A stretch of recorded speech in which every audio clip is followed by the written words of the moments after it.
Next on Cartoon Chat. I am Cornelio! Get the hell out of the cockpit! You fed.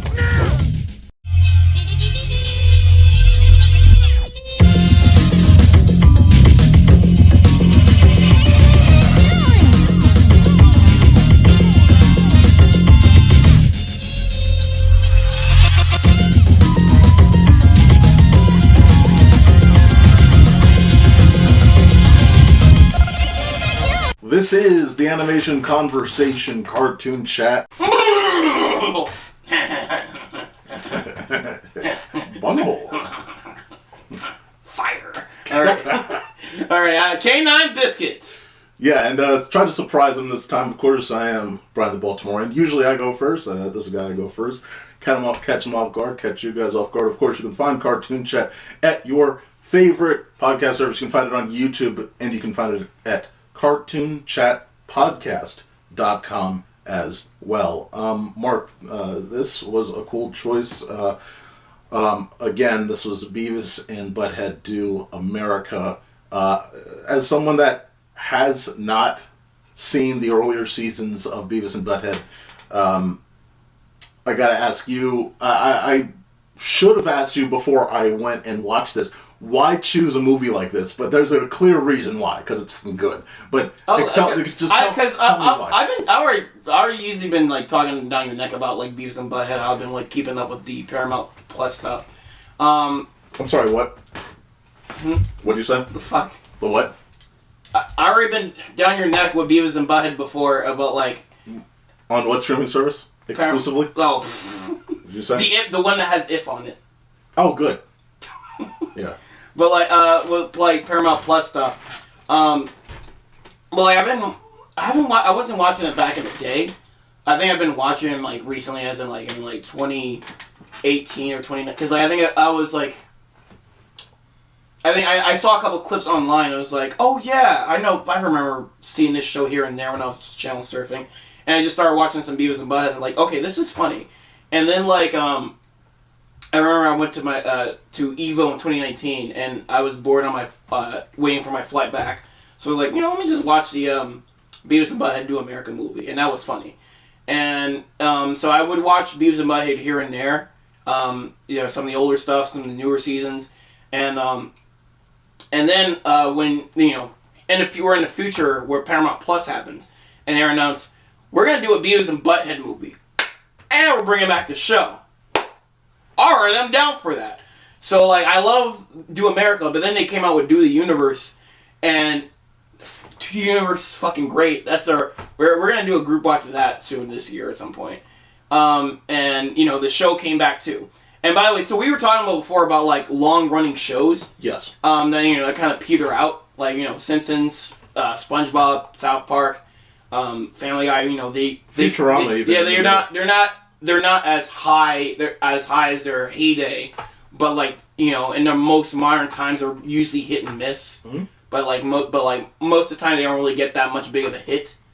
Beavis and Butthead is one of those references where it every time it keeps being brought back, it just keeps getting better. Somehow, just keeps the song. Because it got canceled, I think in in '97 or something like that. Yeah, or 97. And then 97 ended its run in 97, and then came back in 2011. 2011 was even better. Right. That ended too. Now it came back in Paramount Plus. I bid you not, it's even better.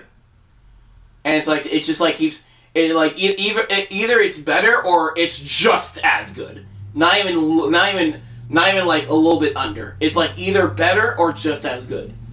But like if you like Beavis and Butthead, you will continue liking Beavis and Butthead.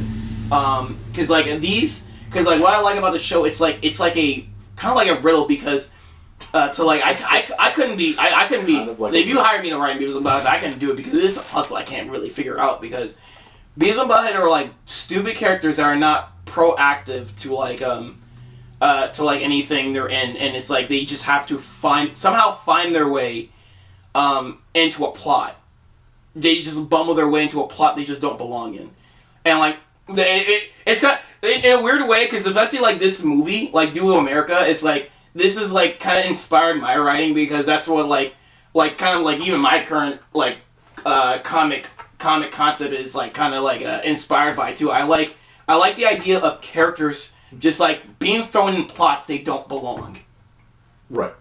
I mean, that's the whole Do America. That is absolutely all. Oh wait, but also like I also remember why I chose this because it is we have it on recording why I chose this because we were talking about Cars 2. Oh. Fuck. And we were talking about how like Mater. At least watch the cartoon chat, guys. If he's gonna reference this. We were talking about how like watch Cars 2. We were talking about like how the cartoon chat, not the movie. We were talking about like how Mater is like thrown in a plot he doesn't belong, but like it's not done well. And I was like, yeah. I told you like, no, I got a movie that does it better. And I showed you the trailer to Beavis and Butthead, and you thought it looked funny. I was like, you know what? That's the next cartoon chat.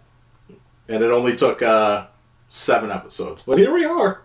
We had to finish Cars first. We had to finish Cars first, and we had to get through a couple other things. I agree with you 100%. Like, like I again, like going in, I had not, outside of the brief stuff that you showed me about the 2022 revival of Beavis and Butthead, I had not seen this series at all. And if I had, it was either in passing or just no recollection whatsoever. Even though these are two very significant characters. I just missed the boat on that. And what I found was after I watched the Mike Judge collection 101 and watched 102, I found it's like they aren't like Beavis and Butthead. They're not like evil. They're not even close to evil. Like that's not the goal here. They're not inherently evil. They're just nearly brainless. You know what I mean? Like they're just right on. Like they're just nearly brainless. And the way that I felt was like their mile an hour like mental process is the center of the show. That's the whole center of the show. It's like whatever's going on, their mile, not a minute, their mile an hour. Like their cognition of it all is really the show itself. And they're idiots. Just like their only goal is to satisfy their sins of lust, gluttony. That is the only real thing it. that drives them in any direction. Is that 100%? Like everyone else that's around them, you're like, unfortunately, like the adults are tired of them. The kids around them don't want to be around them. It's like they're just two peas in a pod in terms of how they are. And I just wanted to like run through a couple. Like I watched again Collection 101 and 102. This included episodes like No Laughing, Home Improvement, Lawn and Garden, Washing the Dog, and The Crush. Washing the Dog I thought was absolutely hilarious because I haven't seen a lot of those in a while though. So I should have moved it over here. So there we go. We were talking about Beavis and Butthead, and I had the show stuff, but I didn't even put this thing on here. But Washing the Dog is like, and again, all of these they're just the ones that the Beavis and Butthead. Oh my god, the Beavis and Butthead episodes that I had seen. It's like, oh, this premise is smart. Where you're not.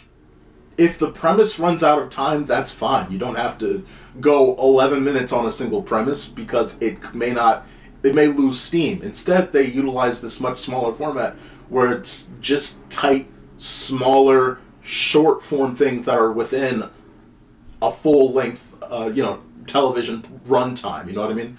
And I think that fits so much better because it allows for that comedy to not be overdone. It just kind of fits into whatever it can fit into, and then you don't overload. Okay, so you only saw the shorts because you probably didn't watch a full episode of the show, because what they do for the show is they have like because these are so short, usually you only get like 2 of those shorts, and in between these shorts you have like them commenting on music videos. Gotcha. I don't know if you saw it. I didn't see the music videos. Didn't see the music videos, but that's smart and it makes sense because this was originally on MTV. Yeah. So what's funny about them? Like they do like commentary over music videos of like they get the because it's MTV, they already have the license to music videos, so you're right. They just do commentary over that. Because I think that was so successful. Like MTV tried to do that with other shows. Like the creator of the would be creator of Ed, Edd n Eddy, because he didn't make Ed, Edd n Eddy yet. He made something beforehand called The Brothers Grunt. Yes. Which is not very good, but like I think they would just like do skits. It was on Liquid Television, I believe. Yep, and they would do not very good. Now, if you're looking for Ed, Edd n Eddy, that's not what you're looking for. But they would do. This is not a recommendation. They would do weird stuff while the music videos are playing. So like it just like that got very popular. Do you have their history? Yeah, I was gonna briefly. cover. So not the series history. I thought you would be able to. I thought you would have a couple pockets there of that. Yep. But overall, just more about. I can give a quick run up of the series history. Before you do, yeah, just briefly, just love. Fucking chair. I'm gonna replace this one. Yeah, Mark, you're not gonna. That chair. Where's the audio version? Every episode, I'm pretty sure they're hearing my chair in the background. As much as I try to drown out background audio, that thing's front and center, so there's no drowning that out, unfortunately. As much as I would love it. Yeah. Yeah. Go ahead with the... Mark, I'm going to pass it over to you. Go ahead and tell the world about a little bit of Beavis and Butthead. Alright, so... I know the show is created by Mike Judge, who would later create King of the Hill. Oh, yeah. Yeah. So I'm pretty sure if you haven't been watching Beavis and Butthead, I'm pretty sure you've been watching King of the Hill before. But Mike Judge is he's an independent, kind of animator. And from what I heard, he's self-taught. He learned everything himself. And he made a couple animated shorts, I think for Saturday Night Live before. And MTV was doing liquid, when they were doing liquid television, he had a short called Frog Baseball featuring Beavis and Butthead. Or it was either Frog Catch or something like that. Right. And he brought that over, and when that short was brought over for focus testing, it did extremely well, more than any other thing they focus tested for. I think it did so well that that people asked to buy the video. So after that reaction, they were on it. After that reaction right there, they was yeah. It's greenlit. Just make it 65 episodes right now. You're in. For Beavis and Butthead, you're in. So that show got off the ground. So that's pretty much the history, that history of Beavis and Butthead. And like I said, it got it's not that I don't think it got canceled, but it just ended it ended and it just came back. Well, I had read that Mike Judge had for a number of times it was trying to find ways to keep the momentum going. He got to season 3 and it's fuck, alright, he found some source or way to just get the ball back rolling again mentally, to write some more stuff and find ways to think about, what situation would they be in and this and that and all that, you know what I mean? And then he'd do that again in season 5, and then when they got to the movie development, they kind of just backed off of the show itself and were front and center on that, but it was they were just trying to find there were waves of progression on trying to find ways to keep this thing going, through that run. So it ending in 97 fits because they did the movie. At that point, it had just come out, and it's all right, we did this other season, we're good, Well, another also interesting factoid with the show is this show was very successful at MTV. Oh, absolutely. Extremely successful. Yes. And he was kind of getting lowballed with residuals or creator credit. So I think after a while, with that intro, when they after a while he just made the intro so it just pauses for a bit on created by Mike Judge. Clean. Yeah, so he just Clean. So they wouldn't really lowball him. He just gets full creator credit. Yeah. And it was even so successful that it got a it got a spinoff from one of the characters in the show, Daria, and which, by the way, again, this is how I didn't even know about this series. I knew about Daria. I had no clue that it was spun off from this show. Oh, that's surprising, yeah. Because Daria by that point, that's interesting. You found out something backwards. Yeah, well, Daria was actually still in the. Not that Beavis and Butthead weren't in the prominence at that point, but I think I'd seen it around more, obviously, by the time we get to the 2000s. And that's not to say that the 2011 revival wasn't a big deal, but just that I wasn't focused on Comedy Central, I think is where it shifted anyway. I wasn't focused on that at that point anyway. Yeah, but Mike Judge had nothing to do with that. That was not his idea. I don't think it had his approval. They just They just They just made, even though it turned out really good. you know, that, like, it was so successful that you're just, like, making their own shit even without the creators' approval. Because it's like, well, this is MTV's Beavis and Butthead. This is our stuff. It's, like, making us too much money. We can't... Well, it was more Viacom, because they put it on Comedy Central, right? Yeah, Viacom, I meant, yeah. Because that's how crazy it was. It's like, well... And that's the thing that you kind of forget, too, about, like, MTV, you know, just briefly, is like... This kind of pulled me back to a point in time where, again, you forget how big of a deal MTV is. You forget how much of a tour de force it was. Because, I mean, you know, I talked about it on that panel a year ago, where it's like, you know, like, you had the MTV revolution in the mid-'80s, and it becomes this big brand name. But then the programming inside of it, the idea of the music video thing, but then also the programming that's inside it is what drives it forward.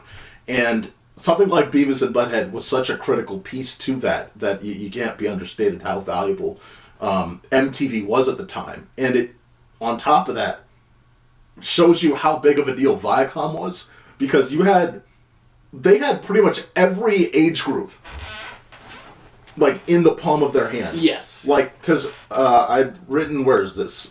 I was like... Even with the Nickelodeon brand that's what I'm saying, right? So they had, through the 90s specifically, they had Nick Jr., regular Nick. They had, you know, they had Beavis and Butthead. They had Nick at Night, right? They wouldn't make TV Land until 95. Okay, so... but they had everything. And then Paramount was kicking ass. So was Noggin Nick Jr.? Here's the thing I was confused when was Noggin Nick Jr., or was it, like, just, like, a different name for, like... I can't recall. Do you remember Noggin? Noggin... I remember that was, like, preschool shit. But yes. But like, it wasn't... It wasn't called Nick Jr., though. So Nick Jr. was a block on Nickelodeon up in the 90s. Like, it was not its own channel at that point. So, like... I don't recall what Noggin was. I do recall what Noggin is. I remember Noggin. I don't remember if it was Nick Jr., then Noggin, then Nick Jr. again. I just recall It was that. weird. It was like in the afternoon it would turn into Snick, or turn into like some kind of adult teen thing, which is teenage radio of Viacom shows. Yeah. Yeah, exactly. But like it's like, and again, like, Viacom, for as ridiculously bad and awful as they can be, at the same time, here's an impressive positive, which is Nickelodeon had captured the minds of kids and families. This was the Nick generation. This was just an era of Nick dominance. And then you had, by the way, you had Beavis and Butthead in the early 90s through the late 90s, and South Park just picked up that culture set right in the late 90s and just kept it going on Comedy Central. Like, they still had it. Like, Viacom still had that control of the American mind, just through the coolness of the people that were working within it, you know? Mm-hmm. Like, impressive. I want to get into the movie development here. Oh, well, unless you still had some more. Yeah, more back to it. This got some in controversy. I think they almost got sued. No, I think they did get sued. Who? Either Viacom or MTV, or the show, Beavis and Butthead, because... Ooh. Alert. Alert. Alert? Oh. Yeah, he got sued. What are you talking about? Oh, yeah, I thought you were looking at your phone, like, Amber Alert? Oh, no, I'm looking at my phone, but just, alert, like, sued. That's a big deal. Because a kid, one of Beavis's catchphrase is like, he was a pyromaniac, like, fire, fire, fire, fire. Oh, no. And, oh, shit. And, a kid set his trailer on fire. Yeah. And I got on the news, and he said, like, his inspiration for doing it was because he watched Beavis and Butthead. I think later they found out, like, he didn't have cable, and that was possibly bullshit. But, like, still, after that, I think they got, like, sued for that, or probably near. It's been a while since I already, like, look up that stuff. But, like, because of that, the Beavis couldn't say fire on the show anymore. And they would make fun of that, where they're watching a music video, and it was like they say something like the music video has something about like a fryer in it, and he's like fryer, fryer, fryer, and Bud is like, we're gonna Beavis, you can't do that. I love how that's great that they acknowledge it though. That's awesome. Oh my god. But that's why in the movie, like they brought back They brought it back, right? Yeah, they brought back the Beavis. It's like, you can't stop us now, bitch. Because also, like, in that Godzilla scene, that's why Beavis is breathing fire. Because, awesome. like, yeah, he's playing with fire again. Also, later in the show... You've unleashed, he's unleashed, he's able to do it now. Also, and later in the show, they brought it back anyway. Because it's just, like, they weren't under that, like, pressure anymore. Right. Even to the point where, like, even in the newer season, Beavis is talking to, like, sentient fire. Jesus and it's a funny episode. Christ. Oh my god. Last thing before we, because I do want to talk about briefly.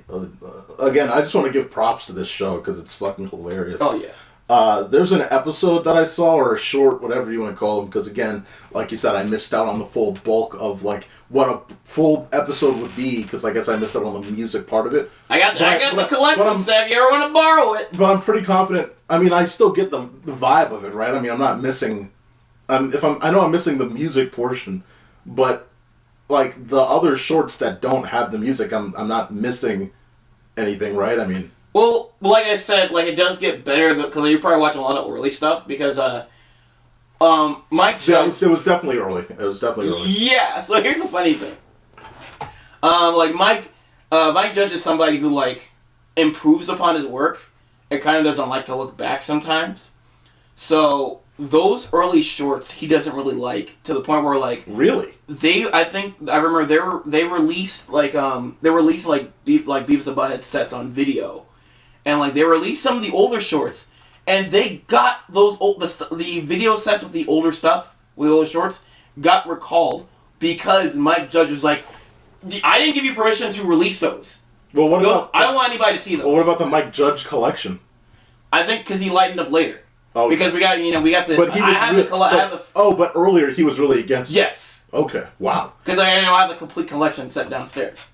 Gotcha. Which is a good box. It's like nothing. I gotta pass you, by the way, you're talking about box, I have to pass you the Napoleon. I keep forgetting to pass you the Napoleon Dynamite set. I'm waiting to watch as a group. Oh, no, I mean, I was gonna bring that over. Okay. So, but yeah. Well, you can bring it over when we plan to watch as a group. I'm gonna watch with lads. I ain't gonna watch it by myself. So, a couple episodes I saw, fucking hilarious. There's an episode where a killer runs into the two of them, and at first, like, because he's just a killer, he's on the loose. At first, he wants to kill them, but then he starts to have a genuine moment because they're so fucking weird, they're so insane, those two, Beavis and Butthead, that it gets the killer to laugh, and they literally have a genuine moment. It's like, it's actually kind of nice. It's like, and you're an insane lunatic, but you guys had a nice moment, and it actually inspired the killer to, like, the killer goes out and he gives him, like, tattoos, and then he goes back to prison, and then he's reformed as a guy that does tattoos in prison. So he actually gets better, or knows how to vessel it.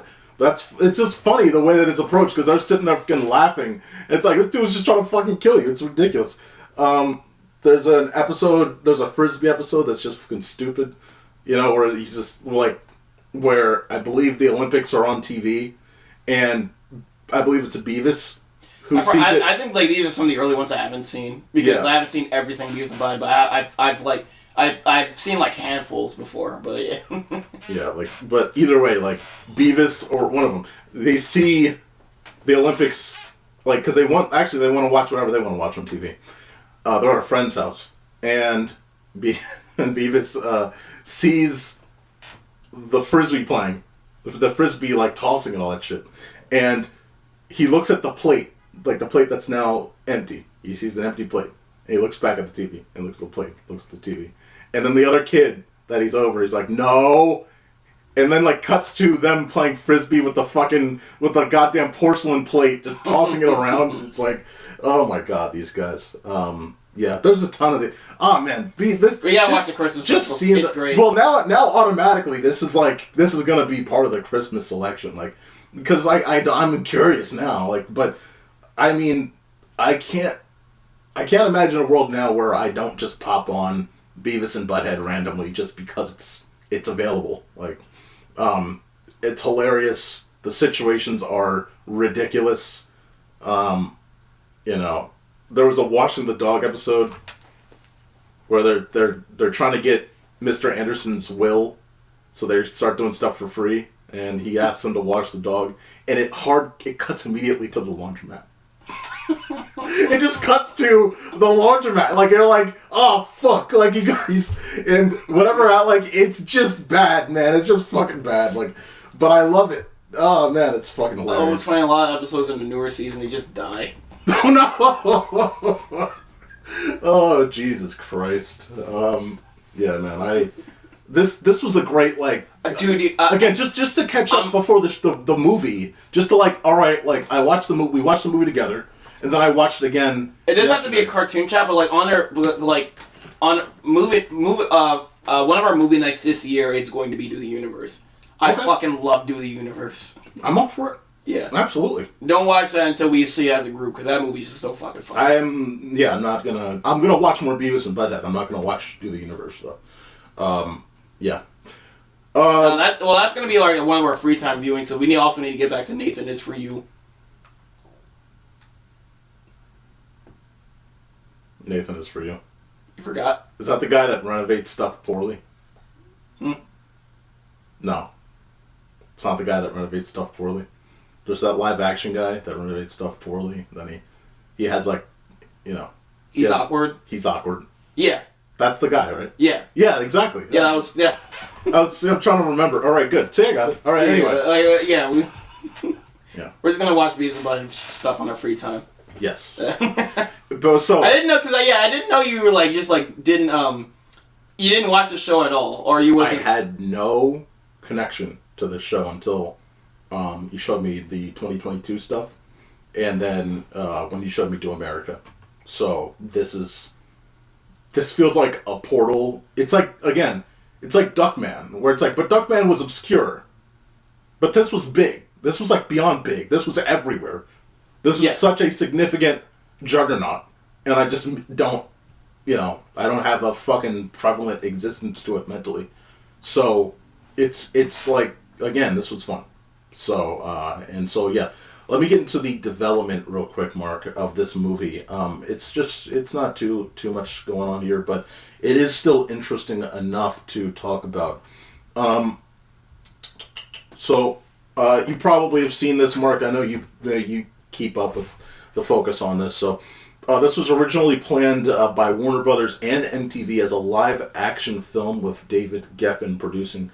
Did you hear about that at all? This is going to be live action. Yes. This was far before what we have now, but that was the original concept. They were still trying to do this after the movie happened too. Yeah. That happened too. They wanted to do a live action Beavis and Butthead for a while. I'm glad they're not doing it. I don't think it just wouldn't work.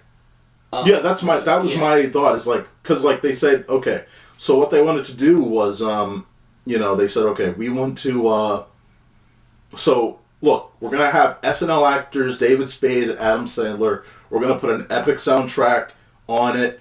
And, like, what I thought was, like, look, this isn't necessarily a bad idea. Like, there are other SNL actors that have, sprung into stardom. There are SNL skits that become great movies. You've got Blues Brothers and Wayne's World and Coneheads. But, like, you're missing something with it's not probably going to be Adam animation. Sandler-esque. Yeah. Because, movie type that was popular back in the 90s and probably 80s was like just like because like it also if this was live action it would fall into like the subgenre of like idiots two idiots and just fucking about, because I mean we had like Dumb and Dumber. Yes. I think there was Adam Sandler's first movie. I think it was like Gilmore? It was either Gilmore or Madison. Happy Gilmore or Happy Madison. Something Gilmore. Happy Madison. Well, Happy Madison is like the production company. But isn't it named after Happy Madison? Isn't that named after his first? His production company's named after two movies. So so we're right there. We're on the edge. But I forget if the movie is Happy Gilmore or Happy Madison, or if this is stupid. Yeah. Whatever it is. But it's like Adam Sandler's movies like that, where he's just like an idiot in the world. And there's like other movies like that, like Bill and Ted is like that too, just two idiots. And so so is Wayne's World. And there's other movies like that too. It's kind of like a subgenre, and it just like it would just just like be and it wouldn't be much different from that. It would be in an oversaturated area, whereas because we're getting an adaptation of an animated series, it kind of stands up into its own sort of category here. And I believe this is still before Rugrats too, where that got, not that it's the same thing, but if we're talking about, okay, here's another series that gets into film, you know. I'm then when you go off subject, but apparently that like live action CG movie still in production. I thought it was dead. The Rugrats one, right? Yeah. I hope it stays dead. Well, isn't Paramount the one behind the Smurfs that we just are getting now? Yes. Yeah. So if it's them, then ta-da! I'm not surprised because, you know, if someone in the production house area thought that new Smurfs movie looks good, then I am confident that Rugrats movie is also good. It's going through it has to be going through production hell because that was announced 2020. No, it was announced years ago before we got because like it was announced alongside the CG reboot. We got the CG reboot shortly after Paramount Plus with the launch of Paramount Plus. Yes, but we didn't get any word about the movie. The CG reboot series was announced back when I used to do at the Monography. That was like 2017, 2018. Yeah.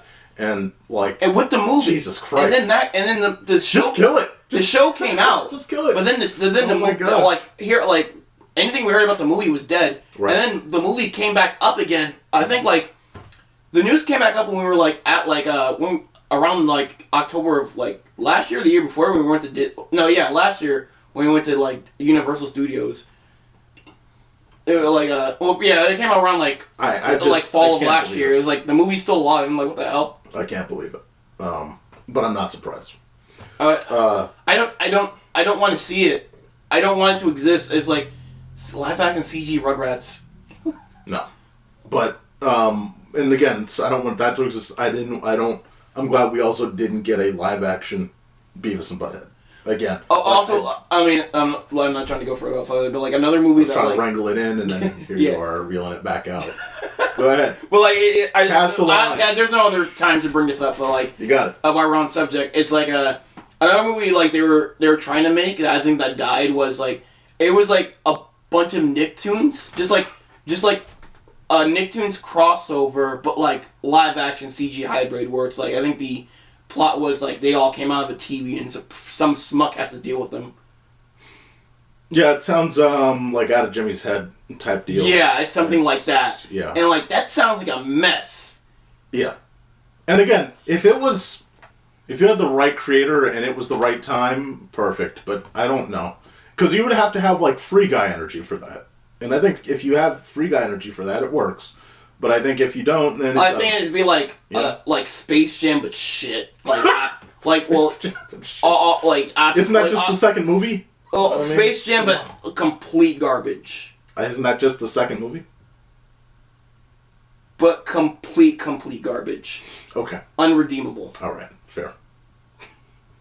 There's a redeeming quality to the second Space Jam, which is all the IPs being ooh. I think all the IPs they would have had in Nickelodeon, which has been ugly looking because it's CG or something hybrid. Yes. It would just been unsettling for all, especially with Ren and Stimpy. I don't want to know how some of those would. I hate every time they have to make those characters three-dimensional. Yes. It would be worth it to see Mr. Meaty again. I don't think they would have brought back Mr. Meaty. I need them to bring it. There's one thing I need them to acknowledge a couple times. It's Mr. Meaty. There you go. I need them. They'll acknowledge breadwinners before they acknowledge. They will absolutely acknowledge breadwinners. I was so waiting for breadwinners to get inside the Smash Brothers ripoff, and they didn't deliver. They disappointed me. They're the characters that fit. I didn't need to watch the show. I had regular shows, so I was good. But they fit for that combat form. Dude, I was honestly hoping for Fanboy and Chum Chum for that fucking... Again, those two also would fit perfectly. They're that would be a great place to put them in for that type of fighting game, but the game is such a missed potential. Yeah. Well, bring it back full circle. Honestly, it should have just been limited to Nicktoons. They should have put Beavis and Butthead in there. Yes. If you're just going to do now we're getting to the multiverses, they should have done that. Brothers territory. I mean, I agree, because Like that game would have been because that game would have sold more. Because really, Viacom has like way too many cartoons that aren't just Nicktoons that they could build into. Anyway, we're getting we are. Speaking of Beavis Butthead. Either way, the movie though just didn't go. It just wasn't as it was being developed originally. It just was in a kind of weird spot because again. You've got this idea going on where it's like, all right, you want live action, and again, Mike Judge was against this the entire time. It's like, hey, fuck you, I don't want to do that. Like, I don't think he ever said fuck you, but I mean, it's like the idea was like, he probably said fuck you. It seems like that would be right, but it's like that's not the spirit of Beavis and Butthead. Once Viacom acquired Paramount, which it hadn't up to that point, funny enough. Once it did in 1994, Paramount Pictures took control of the film from Warner Brothers.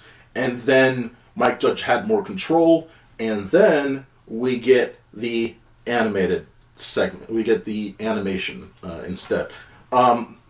He did say that during development that it was very difficult to kind of translate the series into a feature. Like, it was like, all right, how are we going to stretch this into a full-length feature?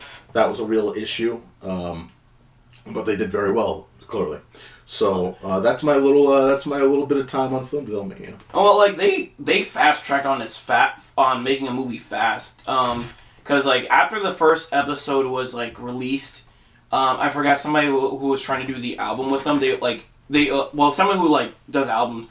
They were like, I want to do first of all, I want they call it MTV, and they were like, I want to do like an album with Beavis and Butthead, and I want a movie done. I believe that was David Geffen. Yeah, David Geffen was immediately calling him like, I want an album and a movie, and they fast track on that movie fast, which is good because like if you know someone's ahead, you track on the movie soon because like you have cases like movies that come out later, like far later after like the popularity, like kind of very far after the popularity. Even if it's like slightly popular, like The Simpsons. Well, I mean, there's also stupid examples where Viacom, which owns Avatar, takes 10,000 years to do certain things. I mean, you know, then again, they did get the live action movie done quick, I guess. They got that done in 2010, so I can't, fuck it, whatever, they got it right. Like The Simpsons. They didn't get the movie right, but they got it out. I feel like The Simpsons like did come like very late.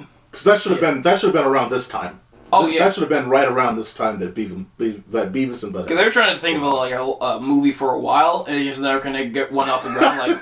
Like Camp Krusty was like ideally a movie script, but they were like, man, it's not working. It's just an episode now. Tough.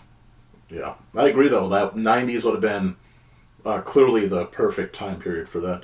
Just like where Family Guy just turned out to be Ted and A Million Ways to Die. We talked about that earlier. It's like that would have been much better if you just kind of put it in like during the reorganization of Family Guy in like 2005, 6 or whatever.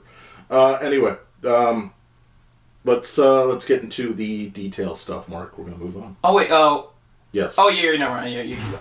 So this is obviously based on the series. It came out December 20th, 1996. It's an adult comedy.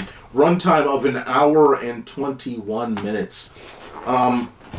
Yeah.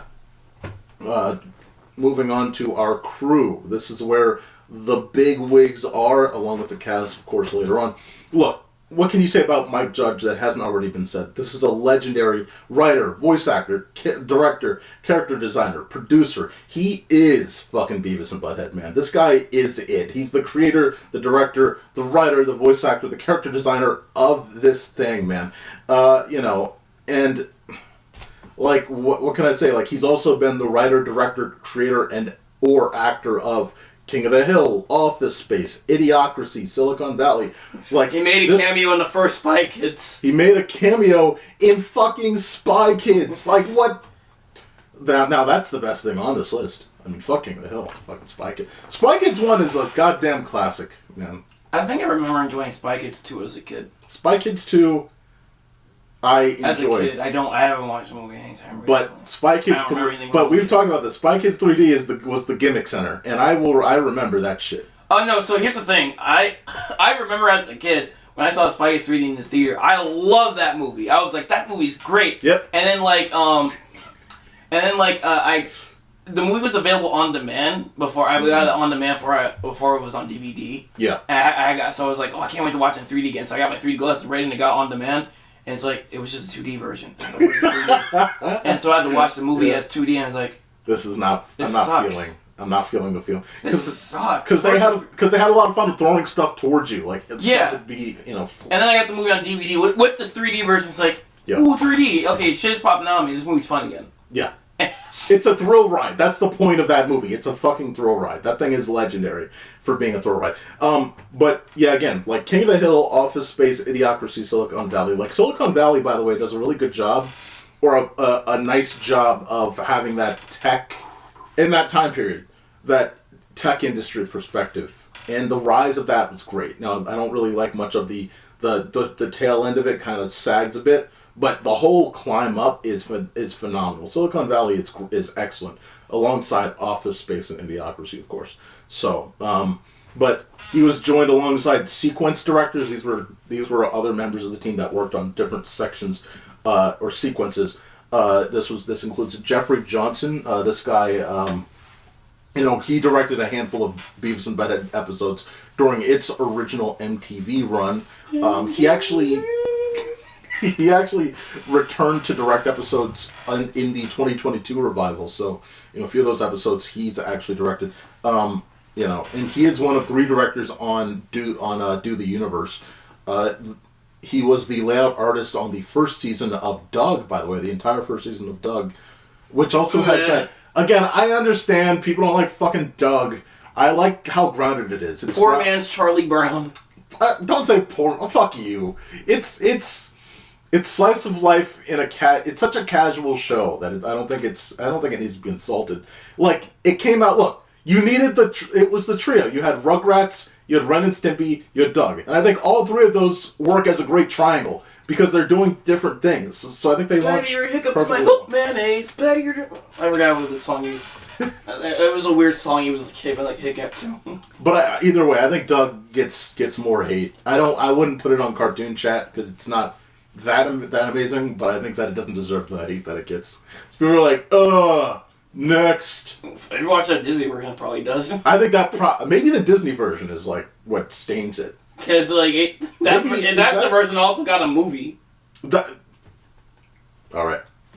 Yeah, that probably next CartoonChat? What? Well, fuck no, but fuck you. So here's another one. He was also the animation director on 9 of the 10 episodes of Robotomy, too. So this is, again, the sequence director. This guy I just thought, this guy's pretty cool. He went on to do a lot of great stuff. I've heard of Robotomy.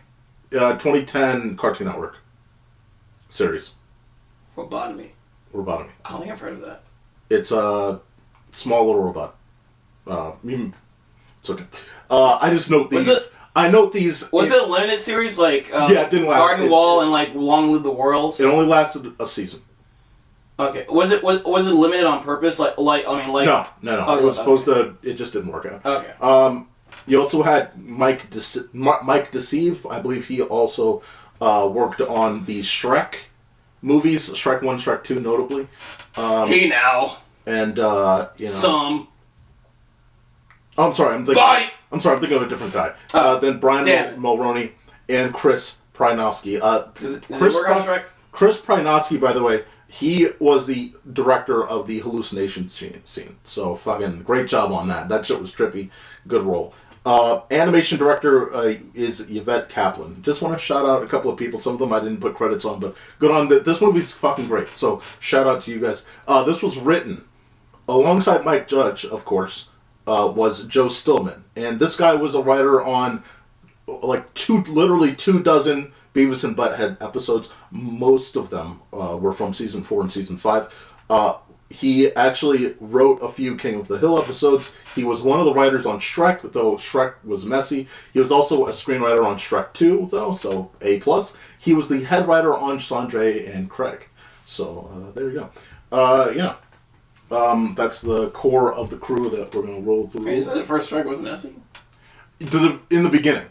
Oh, okay. Until it kind of got its shit to you know what I mean? You had some people wrote this, wrote that. The first movie was amazing. It's a good movie. I think that guy's got a leg up. No, I'm sorry, in development.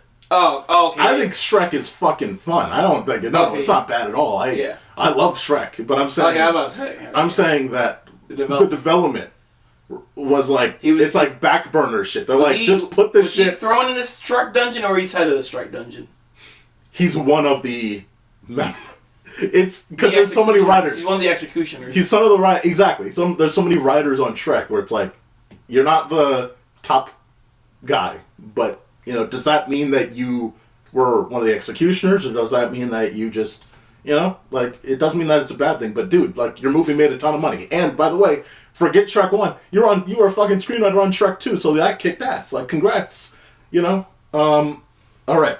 Shrek development is where you go when you die, and you didn't do good things. I think the unfinished movie, not unfinished, the other variant movie that's the hell. The movie we didn't get to see, the Chris Farley movie, is probably that. The one where like, there you go. That's the one. All right, let's get through the cast here. And what's fun is, guess what? He voices all of them. Like, not all of them, but you know what I mean. Yeah, because most of the main characters, because he's got fucking range. He's got the range, but he also has the spirit of those different people. Like, it just goes within. It's within it. Like, he feels that, and it goes through. So Beavis, Butthead, Mr. Anderson, Mr. Van Driessen, the principal, like Mike Judge. Yeah, so along with all the potential other tertiary characters he might have voiced here and there that we didn't hear. Oh yeah, so the other tip I want to talk about, like, go for it. His funny story with the casting director. Because when he was with the casting director for the movie, the casting director didn't. I guess the person only knew that Mike Judge just created Beavis and Butthead, but they was like, so who we're gonna do Beavis? Like, oh, I do Beavis. All right, so we're gonna do Mr. Anderson. I do Mr. Anderson.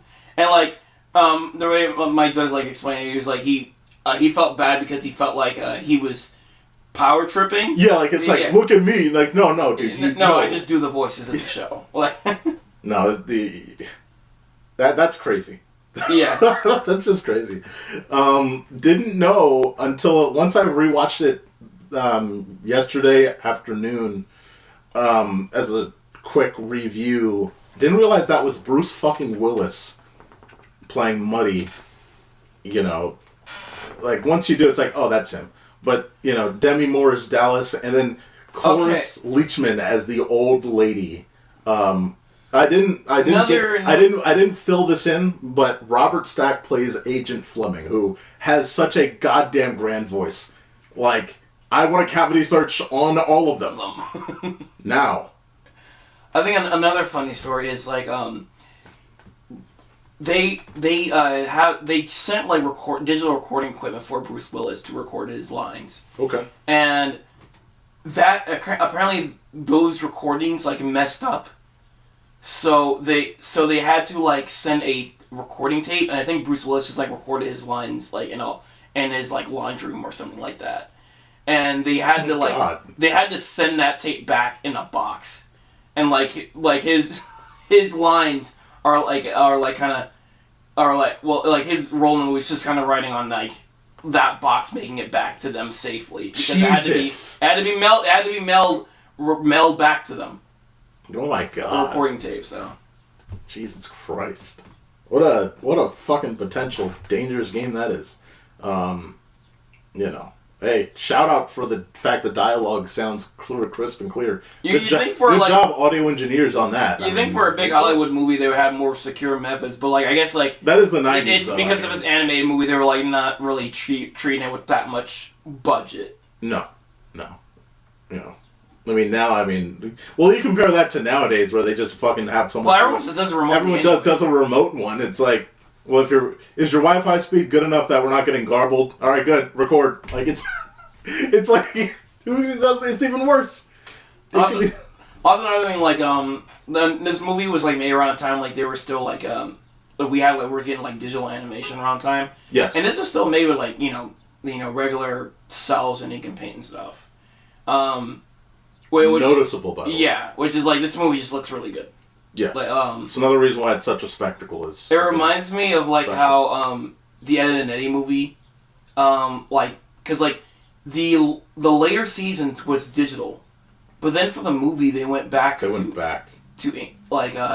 think like cell and like the old style. I didn't know they went back to. I didn't even know that there was a difference that was noticed visually. Oh, it's noticeable. It's noticeable. That's why you look at like season 7, like I think it was like seasons 5 and 6. Yeah. And especially like the Halloween special and stuff. You can tell it's like looking really different from like the 3 seasons from before. Absolutely. Yeah, and it's like it's like definitely digital. And, like the colors are different and everything.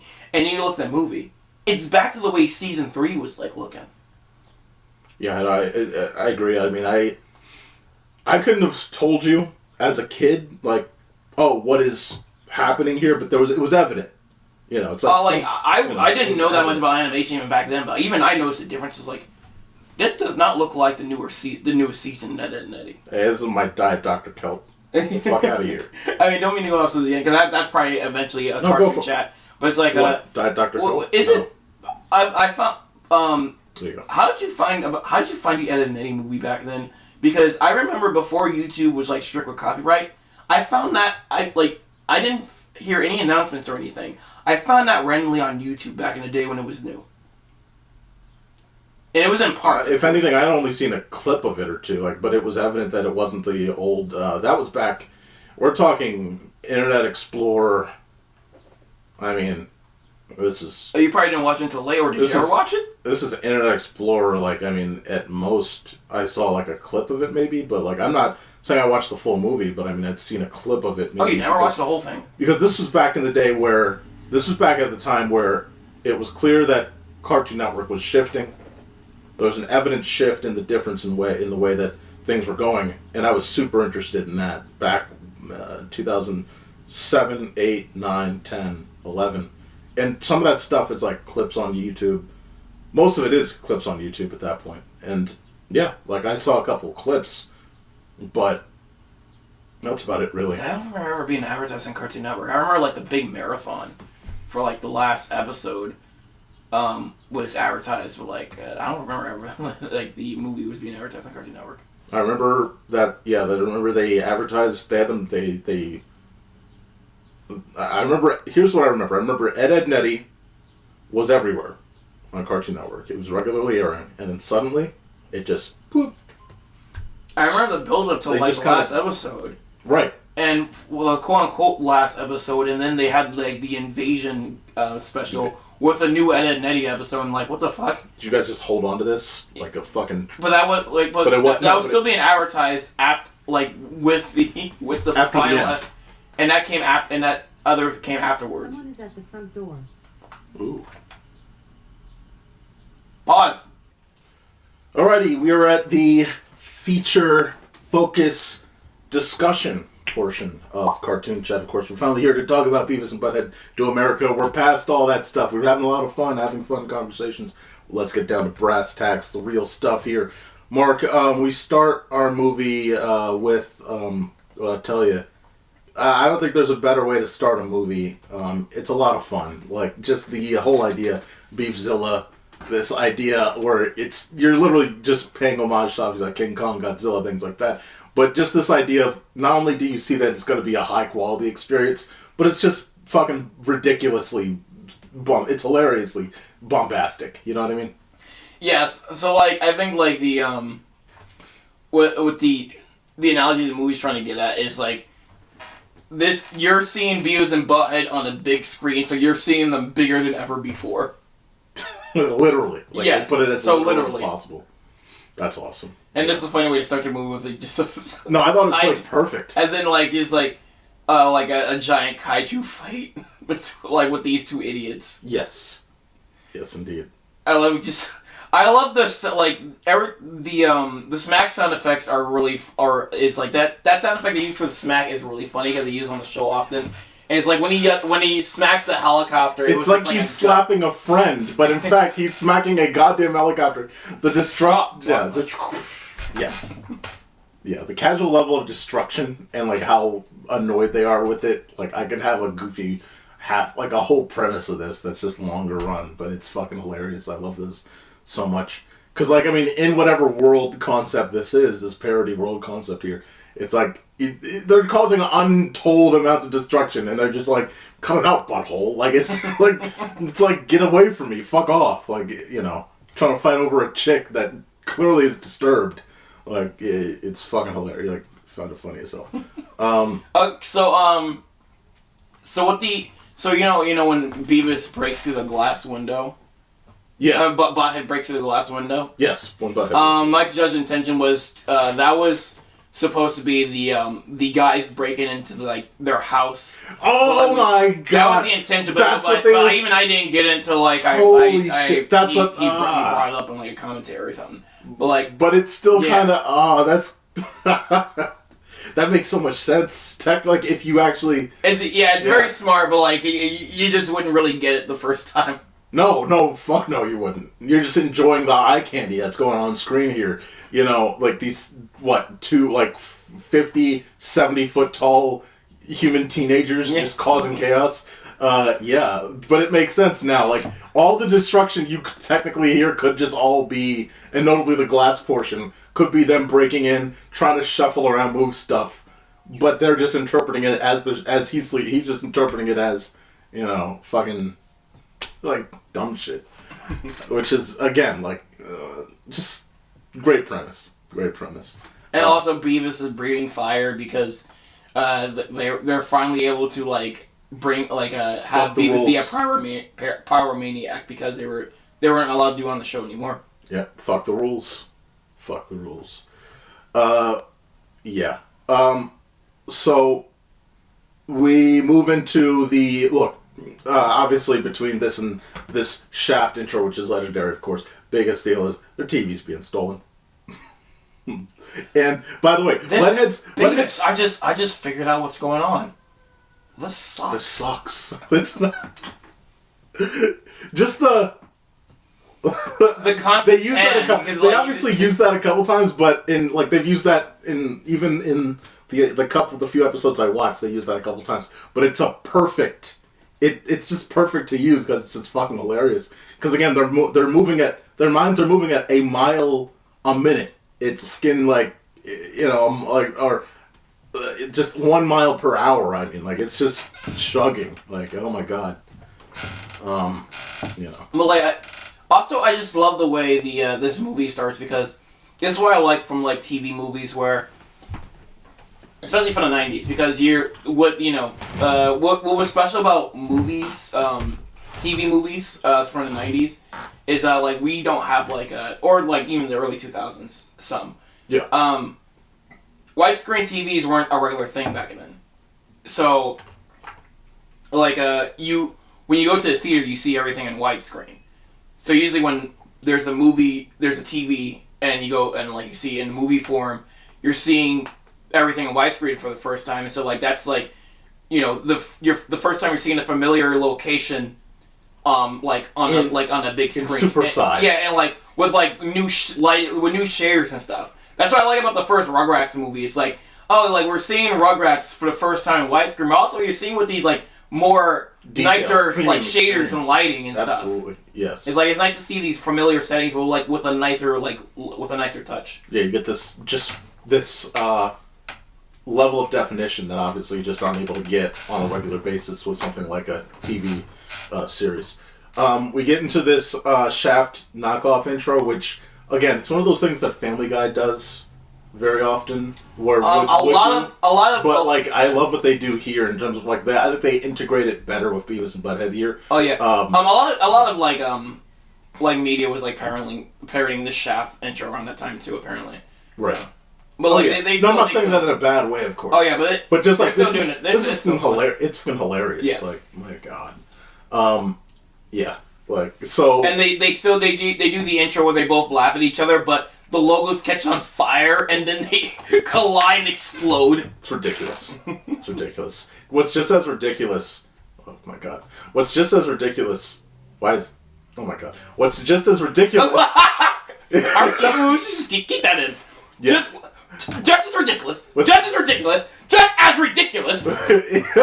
is that All right, so what do you do when your TV gets stolen on your watch, by the way, and you need a new one?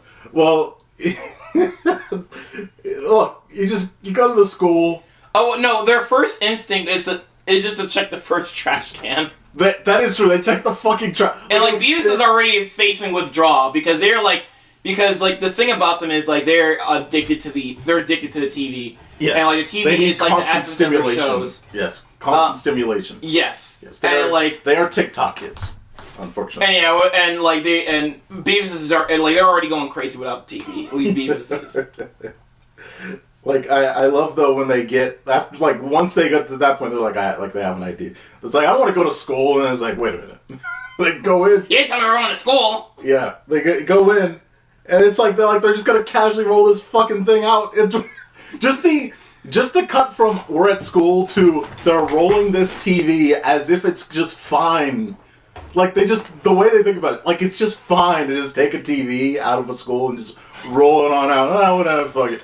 And like the guidance counselor is like, yeah, guys, you should, have some respect and let's not do that. And it's like, they fucking ignore him and they just keep on going. You said it. It can entertain it. You said anus. Anus. Did you hear a word? Did you hear a single word I just said? Yes, you said anus. What a dork. What a dork. Dude, but I love how the literal end of this story is they're trying to take it down the stairs in the dumbest way possible. It's like, how dumb... what is the dumbest way to take a fucking TV cart down the stairs? Like, that is the dumbest way. Like, they were, like, fondling with it. No one's holding the front of the fucking TV. They're holding the fucking... It's, like, so stupid. They look stupid, because they are stupid, but they're, like, the way that they're doing it is, like, obviously gonna fall. It falls forward, and then with the VHS dragging behind it, too. Yes. But the moment that it falls forward, like, the principal comes out, and they just give up. Beavis Butthead! I just love the way he talks. It's just like, his mannerism talk. You're in so much trouble, Beavis Butthead! You're expelled! You're expelled! But I just love how they just bail immediately on it. Like, it's like, fuck. It's supposed to go to the fucking, like, they literally tell the principal, it's supposed to go in that other room. Like as if they're... Motherfucker, you get... I just want to say real quick, I just love the concept of Beavis and Butthead, because, like, they're just these two teenagers that I guess have, like, some kind of parental guardians, but, like, they just don't exist. No. Again, like... They somehow are managing to live in a house, and, like, you can't tell if they live together, or they're just, like, at one of their other friends' houses. Right. And I'm, like, somewhere like Ed, and Eddie, where, like, everyone has that issue where there's no real... It's like, it's just them specifically. No, like, there's constant mention of their parents. There's constant mention of adults off screen. Oh, okay. Like, that exist off screen. Like that one episode where Double D toweled on everybody. Oh, you're talking about Ed and Eddie. Okay. Yeah, Ed and Eddie, yeah. Yeah. But, like, Beavis and Butthead, there's barely any mention of his parents, or either parents. Right. They just exist. And they just have that house, and we don't know whose house it is. No idea. One of the things that I noticed, or by the time you get to this point, you kind of notice is like, and this is why the movie's so good. Literally every moment of this movie, like there's something funny happening. Like no joke, like it's either like you either got to have the build up to a joke, or it's like some incredibly destructive sequence that's just stupidly funny, like the Hoover Dam, or it's a funny dialogue moment, or it's a parody of something, or it's just sound effects. Like. Every minute of this movie has something, and it's gonna leave you impacted in some way, shape, or form. Like that is impressive. Like through the whole run, you feel something every minute of this movie. You know what I mean? Oh yeah. Well, I like the movie is like it knows what you expect from it, so it just like holds on to certain things for a while. So like when they're at the hotel, yes. When they get to the motel and they're like going through doors, and they're going to get to the door with the guy is calling a hit. And like they just make you wait for that. Yes. Wait. Because they're constantly going through doors. Wait. Do we know? We don't know about it yet, do we? Yes. When we get to the hotel, we pan over to the room. Oh yeah, because that's first. Then they're going. Character. Right, and then they're doing their thing after. Yes. Yeah, that's right. Yeah, it's fun. And you just know they're going to get to that room. What's also another thing that leads constantly is Mr. Anderson, who was just just constantly getting fucked up in this movie. Yeah, man, like, look, they're still looking for a TV, and he's got a new camper. So they go, Beavis and Butthead, they go, and it's like, look, let's see if he has a TV in here or something, you know. And the wife, having no clue what the hell's going on, she lets him in. And, like, within 3 seconds, you know, one of them spits up on the phone. One of them takes, because the problem is the fridge is broken. We hear the fridge is broken. Which is why Mr. Anderson is outside. Which is why Mr. Anderson's outside. By the way, this movie's, again, like how I said, these, like, Beavis and Butthead, like, it's like it's like riddles. Yes. It's like the way they have to write stuff. Because Beavis and Butthead, like, it's weird to make a movie of these characters. Because these are not proactive characters. So like, you have to give them a want.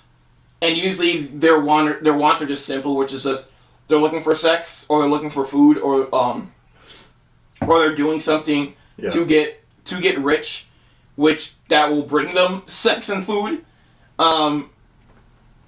So like their wants are simple, so like you have to give them like something like more desirable to make them proactive in the story, and like the fact that like their main source of entertainment from their show, like the TV is missing, is pretty smart. But every time they get close to a TV, like there has to be some kind of coincidence to like keep them from even getting close to watching a TV. Yes. And it's like the funny, like it's funny how like every time they get close to the TV, like something bad happens to the TV or constantly breaks. It's either it's broken, it will be broken by them, or something else will happen that will dispel their chance of watching it. Like conveniently, Mr. Anderson's like is just out of his trailer only to fix his fridge. Just to fix the. They get close to watching a TV, but because the fridge is broken, Beavis the can is flat. Yeah, Beavis spits room temperature soda on the TV, breaking the TV.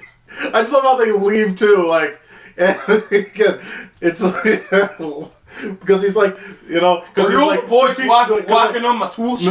No, yeah, it's like the TV ain't broken. Yes, it is. It's like fuck, dude. Jesus Christ. Yeah, and like this is the point where, like you said, like Beavis increasingly starts tripping out more, or not tripping out, but he just starts spazzing about the fact he's facing more withdrawal. Yes, TV withdrawal, until they stumble upon the motel. And by the way, I love how they're just like they're for the next few seconds, once they see the sign, they're just exclaiming the word TV like baboons, like TV, like it's. It's not even an actual TV. It's just the word TV. Like that's all it is. Like Jesus Christ, guys. You know. So yeah, they start opening the doors to fucking rooms like maniacs. You know and of course now they run into the principal, who I guess is having a pleasure moment. Of course, you know, and he says they're going to be expelled, even though you know it's like, hey, you know, well they shouldn't have barged in, so it's not his fault. They run into Muddy. And he's expecting two guys to take care of a job.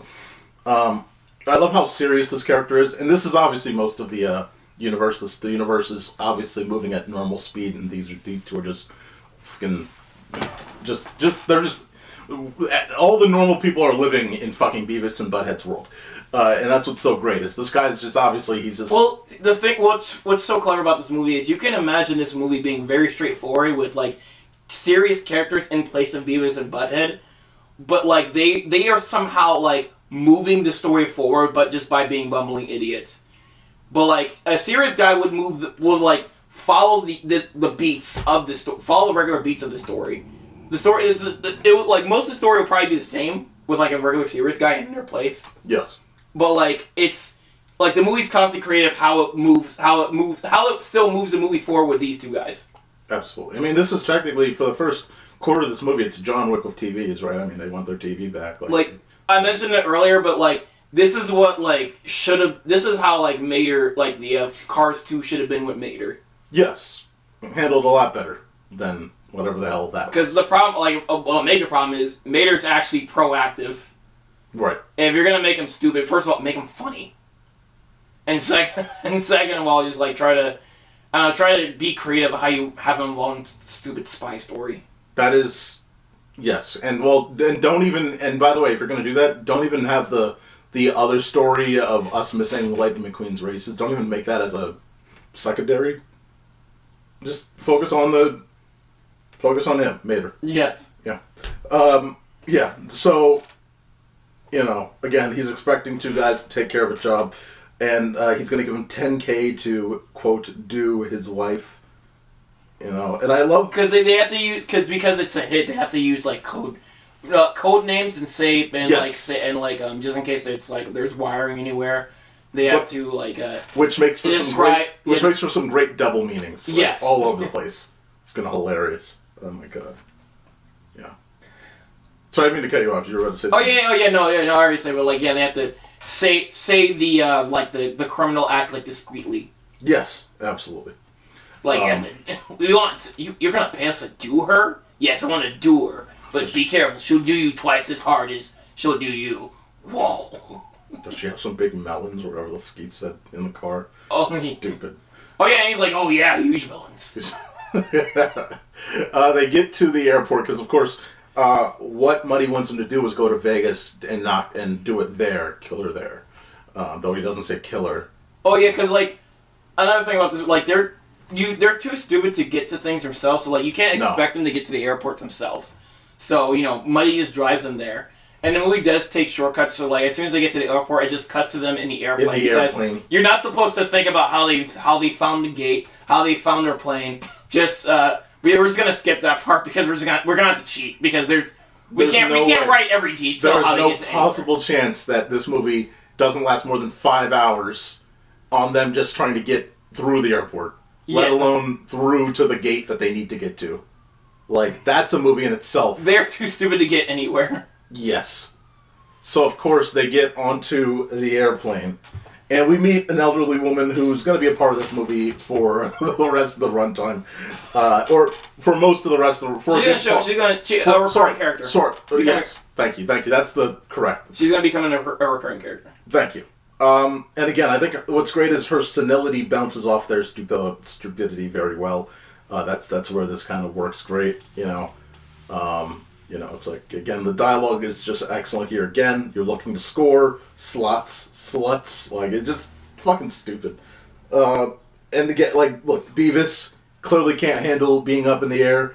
Right? I don't think he's ever been, I don't know, I haven't seen in all the episodes, but clearly they haven't been on a plane before. Yeah, so he's losing his shit. He is losing his fucking mind. Meanwhile, Butthead's over here trying to get laid by the air person, by the flight attendant because she can fix his seatbelt. So now he's like, I like some help, and he gets thrown back violently, full speed into the fucking coffee trays. Well, that's the thing why this movie is so big because the main show, just most of the episodes are just them in their hometown.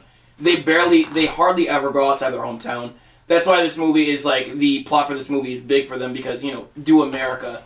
This is you're seeing Beavis and Butthead in environments they normally wouldn't be out inside the show. Right. So yeah, they haven't flown a plane before. And so this clearly opens up, and that's what I think is so great. Is again, it's the series does a great job of saying how would Beavis and Butthead approach this situation. How would they approach it? And that's what this movie does too. It's like you said, they have to move the plot along though, but it's how would they approach, notably, this whole plane sequence is just what would they do in a plane?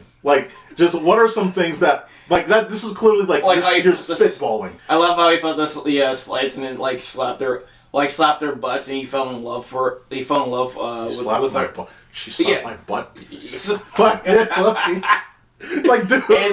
And she fastens the belt for them, and the old lady does Beavis's belt, and no, I want her to do it. Get off. Oh, jeez. Again, that's why her senility is great because later on, I think she says something like, these are such well-mannered boys. Because she's missing. Because that's the thing about the show is people constantly misunderstand them. Yes. And they don't really question the things they're saying, the innuendos or anything. Oh my goodness. Yes. And like you mentioned before, Beavis mishears her saying slots, and he just thinks she's some kind of like old lesbian. And like, whoa, this chick does slots. I'm not trying to score some slots too. And again, this whole once they're in the air, even he can't handle this shit. So he's talking to the old lady, and the old lady's like, "I've got some now drowsy pills," and and he scarfs down an ungodly amount of non-drowsy pills. So this is like I don't know if this happens in the shorts, but this is like a gimmick in the show. If like Beavis gets hopped up on sugar or caffeine or like something too much like that makes you hyper, he turns into his alter ego Cornholio. Did that happen in like the shorts you watched? No.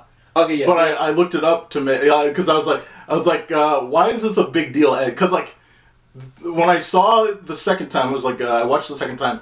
You get at the very end. It's like clearly this is an important thing if you're putting it at the very end and he's acting like Cornholio. Yes. Like clearly this is valuable for something, and then it's like, oh, this is an icon within an icon apparently. Oh, what's smart about this movie is like it's good for people who haven't even watched Beavis and Butthead before because this is the setup. And it pays off at the end. So if you never watched Beavis and Butthead, like you don't have to know who Cornholio is ahead of time. They already set up here, so like it's important by the end. Exactly. And again, I agree with you 100% because when I came out of watching the first movie, when we were downstairs, watched the first movie, holy shit, had a great time. Obviously it helps now that I've watched a little bit more of it for context, but you don't really need too much of it. This is just a great fucking time. Like that's what it is. Again, like he's Cornholio. He just decides to walk into the fucking cockpit because like when he goes into the other area of the plane, it's like where the fuck does he go? And then it cuts to him just going into the like later on after all that because the flight attendants are doing their thing and all that. And then it cuts like within like I think 2 minutes or so after he's walked from his seat, gets up and walks forward past the cloth separator. It's like where the fuck did he go? And then you see that he spooks the fucking pilots. Fucking spooks the pilots. So yeah, this is definitely like a pre 9/11 movie. This joke aged like in the worst. But in the best worst way. Yes, exactly. And then fucking Butthead fucking flies forward to the cockpit, and then Cornholio just bursts through. I am Cornholio. DP for my bungle. Again, this shit is like gold. It's just gold. Like it's fucking joke moment after hilarious moment. The joke is much darker in context now. Yes. Than it was. Well, not even then. It was sure, but it's But it was even dark then. The idea like this dumb motherfucker is gonna cause a free fall on the plane, and then like holy. I know, but acting like that, you're just thinking about 9/11. So like it's just like it just has like even darker context now. Sure, absolutely, yeah. Yeah, I just love the reaction of the pilots. God, can you just get on? Like it's just mad as hell. And again, like you said, when it's like you said about getting to the airport, it's like we don't see what happens. It's like they cut brilliantly where once pilot gets his moment to respond, cuts to landing. Like we're done. We did everything we wanted to do with the sequence. We don't need any more. No more deep. Like done. And I think that's another thing about it is the pacing here is so crisp. You know what I mean? It's just crisp. Like, it reminds me of that YouTube animator called Rigmarole. He made like a Minion short. Yeah. And there was a scene where they were on a plane and like one of the Minions sound hip beep beep, hip beep beep. He was trying to read a book from a cartoon and he was like hip beep beep, and like the other minion accidentally splashed water on like the tall minion, and he was like trying to wipe his face with a towel. And he just put the towel on his head. And like hip beep beep, and they're really like, ah! That's so stupid. I can't wait for Minions 5. So we get to down. So I had the wrong. Either way, yeah, they get to the cockpit. Yeah, that's the picture there. So forgot about this. While all this stupidity is happening, as they're landing, the two guys that were actually supposed to do their job, ironically, again, like you said, kind of the riddle situation. These are the guys that stole the TV. Like this isn't like a joke, but it is in a way, it's a big long joke. It's like, what's the fucking chance that these motherfuckers are the same ones that just ended up stealing the TV from Beavis and Butthead, and Beavis and Butthead are doing the job that. These are pre-existing characters from the show too. Really? Yeah, they there's an episode where they try to rob another character named Stewart's house, and these guys show up to rob it. Named Stewart's house. Stewart. Oh, okay. No, there's a character named Stewart. Stewart, I guess. And Beavis and Butthead are just trying to just break into his house, but also the robbers also break into their house too. Shit. Well. And that's a lose-lose right there. Okay, because the Mike Judge collection are a lot of older stuff, but Stewart is just like a. And again, I think some of those Mike Judge, there's way more. I just only got 2 of the Mike Judge ones. Okay. So but there's a ton. I'm sure if I were to watch all of them, I'd probably get to the more 1995, 96, 97 years too. I'm clearly in the back end, the earlier years, so. Just got to get through more of that. Stewart is a reoccurring character in the show, or he's surprisingly not in this movie. He's kind of a punching bag to Beavis and Butthead's. He's one of the punching bags to Beavis and Butthead's antic, but he usually tries to befriend Beavis and Butthead or tries to be a part of their group, but he just gets fucked over every time. Jeez. In one of the modern seasons when they're old, Stewart gives Beavis one of his kidneys. And Beavis immediately just drinks. Oh my god! And just pops it while they're eating out. Beavis, my kidney! Oh my what the fuck? That's some soulless shit. So they get to the motel, and now Muddy's like, what the fuck is going on? What do you mean these are the guys? And now he's going after Beavis and Butthead, because clearly those two must have been up to something. And now he's in a little bit of a kerfuffle himself. Meanwhile... She set me up! Meanwhile, over in Vegas... Yeah, that's right, they're in Vegas. What I love about this is a couple of things. Number one, the background track is an excellent rendition of Love Rollercoaster. Holy shit. This Love Red Hot Rollercoaster Chili Peppers is... Yeah, Red Hot Chili... This is a kick-ass version of that song. Which is where they have this band singing. It's not Red Hot Chili Peppers, but they're animated to sing the song. Yeah, it's not them. I thought... Yeah, I was like, are they in costume to do... It's no, this is a different band. They did animate a music video for, to promote this movie with the Red Hot Chili Peppers. It's a fun music video with them in it. That's cool. And they all end up naked at the end on it. Oh my god. Park. Because they were on a roller coaster and the roller coaster shook up all their clothes. Shook up all their clothes. That makes sense. That's how roller coasters go. Yeah. So they go stupid in Vegas. They're going all over the place. They're just doing random shit. They're dancing in front of the concert. They're going to casino areas. That shot is a Beauty and the Beast reference, by the way. Which one? The one when they're dancing, and the camera pans around them.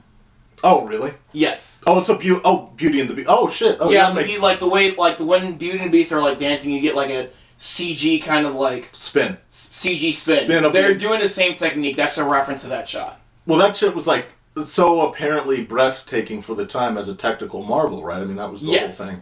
That makes sense. That is funny that it's also in such a hilariously crude movie like Beavis and Butthead, too. Oh, yeah, but the joke here is, you think, for a kind of montage like this, they're doing everything in Las Vegas, but no, they're just at this one statue for the whole montage. They are really. And you're just showing shots of people gambling and stuff, but no, they just at the statue for the whole montage, trying to climb onto the titties and That is a very good point. They are not you're right. The montage usually would be all right. You're going here, there, you're there. It's no, they are in the core one singular area. That is their whole circle. They are just there, and that's it. Then the security's what the fuck's wrong with you? But that's about it. Yeah, it was it's just that moment alone. I've listened to that song now. Even when I was commuting back over here from the library, it was I had to listen to that 2 or 3 times. Rollercoaster. Okay, so the one I found on YouTube it's weird because in the movie there's the uncensored version where it's shit, And the one I keep finding on YouTube is like, woo, that's right. It's like, wait, how am I can only find the censored one, and the movie has the uncensored one? It's a weird dilemma. It reminds me of there's a video game, Need for Speed Hot Pursuit 2, which has it has I think it's feel for the flavor, and it has its own variation of the song, its own specific variation for the song that is actually better than the real song. But the problem is, everywhere you go, if you look up radio edit, that's not the song. If you look up the original, that's not the song. You have to specifically go to Need for Speed Hot Pursuit 2, feeling of the flavor or feeling for the flavor. That specific, because it's so hard to find, but you can't find it on a regular song app. You're fucked. So you have to dig deeper to find it. It's weird. One of the most weird, not disturbing, but odd censors is that song called American Badass. I am American. I forgot the lyrics. Yeah. But one of the one of the lyrics is I can radio edit. It just literally says in the song, it's just I can fucking kick your ass or something like that, and then but in the radio is I can kick your radio edit. It's weird. That's a weird placement. It kind of so they moved it thinking I can radio edit, and it's I can kick your radio edit. It's probably not ass, but it's probably I forgot the song. But the placement of it, it's whatever. Hey, did it actually flow with the song, or was it very awkward placing? You know what? Pause it. All right, we're gonna have some fun, guys. Wait, correction. We're gonna find this song, guys. All right, Mark couldn't find what he was looking for, so we're just gonna proceed. I'll find it after we start finishing. With caution.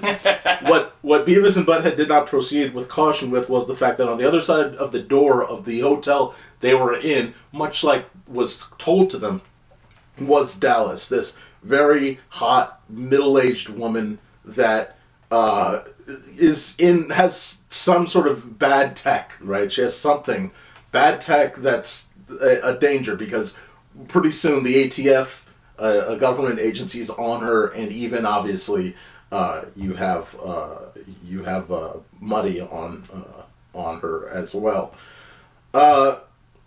She uses her, because again, these are teenagers, so she just uses her, the other doesn't do much, right? It's not like it gets, bad at all. She just uses her allure from a distance, right? She doesn't even do anything. Doesn't even have to do anything. Not that she should, because he's a teenager, but this is the 90s, so whatever the fuck. But anyway, she doesn't use any real, anything beyond just the allure of, what teenagers would want, right? So. Yeah, another thing, these guys are, also still teenagers. Yes. And, so I remember when they met Muddy, he was like, I heard you guys were young, but I didn't think you were this young, but whatever gets the job done. Yeah. Let's see. She tells him, hey, look, here's what you do. Get to DC. And she says it in this way of hey, we're gonna, score. You're gonna score, basically, right? You go to DC for me, you're gonna make some money, and you're gonna score. Fuck what Muddy wants, do what I want.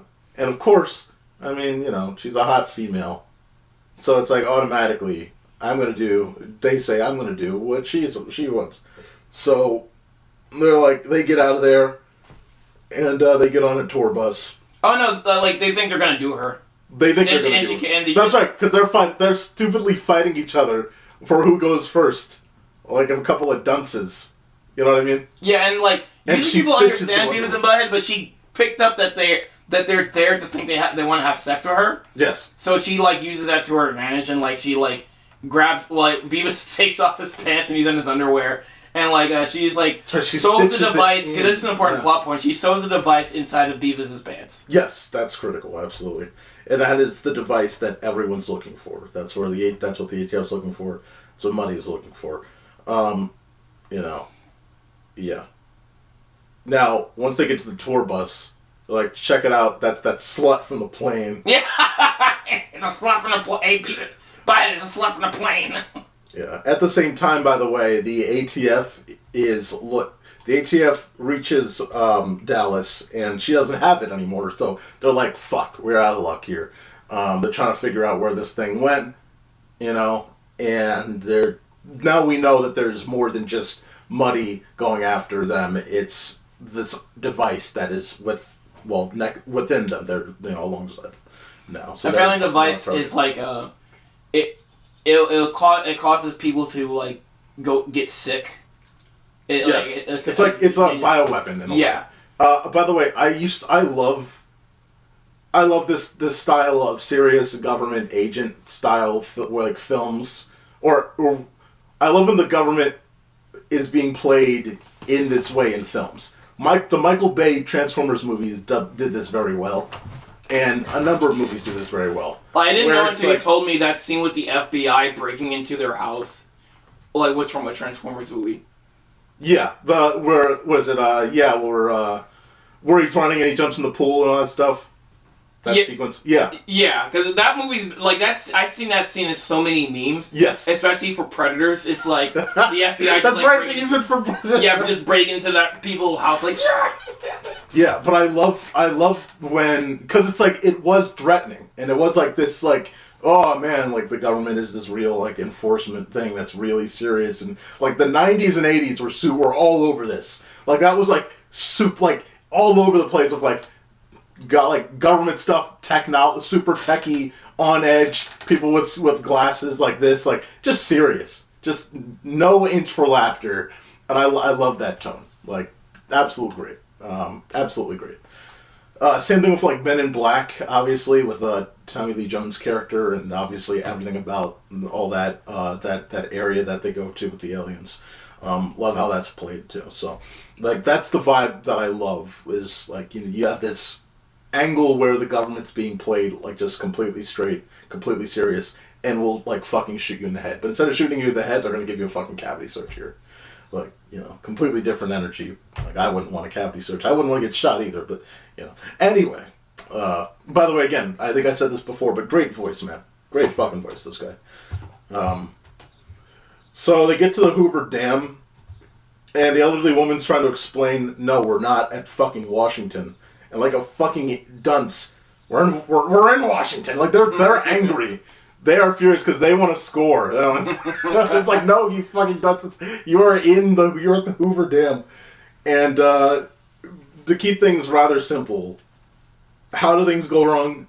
A couple scientists just leave a door open, and that just causes chaos. Beavis and Butthead get to the controls, they press a few buttons, they literally make the Hoover Dam. Because they're still trying to look for a TV. Yes. So another thing about Beavis and Butthead, they sometimes forget their goals. Like especially throughout this movie, they sometimes just forget what they're supposed to do, and so like they're still set on their main goal is just to find a fucking TV. Yes. And they go inside this room thinking it's a TV room, and they're trying to change the channel because whatever they're watching at the moment is boring. It's like, what are you... And Beavis is trying to scratch his back on something. And and he's literally controlling some access thing or whatever. And it's causing more malfunctions. Unfortunately, Mr. Anderson is just caught in the middle of all this. He's just over there enjoying nature, and here comes a wall of water. It's like, Jesus Christ, buddy, like you cannot get a break. There he goes. Meanwhile, Agent Fleming and the whole ATF team, notably Fleming himself specifically, he thinks that these two are masterminds. Like, he sees them on camera, and he thinks that these guys are just masterminds. Holy shit, these guys are fucking... They're ahead of the curve. These guys are smart, they're brilliant, they're intelligent. They are beyond what we could even imagine. It's like, no, you dunces, they're just so stupid that they're doing everything in ways that you wouldn't expect. Yeah. So... let's keep it moving here. So after this whole, major infrastructure moment, this whole cataclysmic event happens. They get back on the tour bus. By the way, we get the explanation. Yeah, it's a bioweapon with a processor in it. Oh my God. It seems like. Yeah. When you think about this. This is like Phineas and Ferb logic in a different context. Because every time Candace tries to catch the boys on doing something, it goes missing. just by pure luck. And the same thing is kind of happening with Beavis and Butthead. The same, like, the moment they're almost busted, they're gone. Yeah, they're just like in a completely different area. It's like, what the Or I was just here. What the fuck happened? So Beavis and Butthead is Phineas and Ferb is Beavis and Butthead for kids. Totally.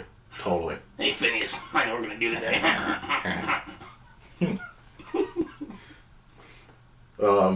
Shut up, Phineas. Building a coaster. So that's so stupid. Just the premise of them speaking like Beavis and Butthead. So they go through this travel montage of funny names in America as they're traveling throughout the country. They get to Yellowstone, and this is just funny because the tour... it's just... Of course it's funny. I'm going to keep saying it's funny. Of course it's funny. The tour guide's explaining... I think it's Old Faithful. I think is the name of the geyser. And they're just like... They don't even care. They're like, okay. Who the fuck cares? Meanwhile, everyone's there for this mystical moment. And they're just... Okay. Who the fuck... Alright, like, they could care less. But they could care a whole lot about these goddamn sensitive bathrooms. These location-sensitive bathrooms. These, like, you know... And look, I remember being a kid when these were still fairly new. To me, at least. Because back, you know, and even in certain places, they're still not using these. When these were new, it was like, to me, at least, it was like a revolutionary thing. When I first had, like, the first hand blower, it was like, holy fuck, what the hell? You know? Or the first automatic fucking water fucking... faucet, water faucet, like all those things. It's like, yeah, you feel like you're in a magic land. Like, and they're over there just they're spending a long ass time just fucking playing with the bathroom stuff. You know, crazy. I did used to do this when I was a kid too. Yes, exactly. Like, that's where some of this is also, it's stupid, but it's relatable. You know, it's like, that's one of the other things about Beavis and Butthead. I'm a jerk, so like something I was doing a lot during the pandemic, because you know how you have automatic hand dispensers? Yes. I would just like put my hand under it and then say psych, and it would just spill on the floor. On the floor? I thought you were talking about those ones that were in the bowl, but no, you were like extra asshole. You were like, nah. If it misses your hand, it just goes on the floor. Yes. So I was just like, whoops. So and just to be even nicer, you did that to someone's shoe. Someone had their shoe underneath it. Shoe. Yeah. So they get left behind because, like, I even love the guy that's like, what was it? I think the tour guide. I love how it's like like you said, they don't really understand, like, but they get that they're kids, they're teenagers, right? So even he comes off as like the tour guide, national park tour guide comes off as well-meaning. He's like, these damn kids, they don't have any respect. And then he looks at the wanted poster, he's like, oh Jesus fucking Christ, gotta call this in, like, because it goes from, you know, because before that immediate moment, it's like, they're just kids, like, you know, you get that moment. Yeah.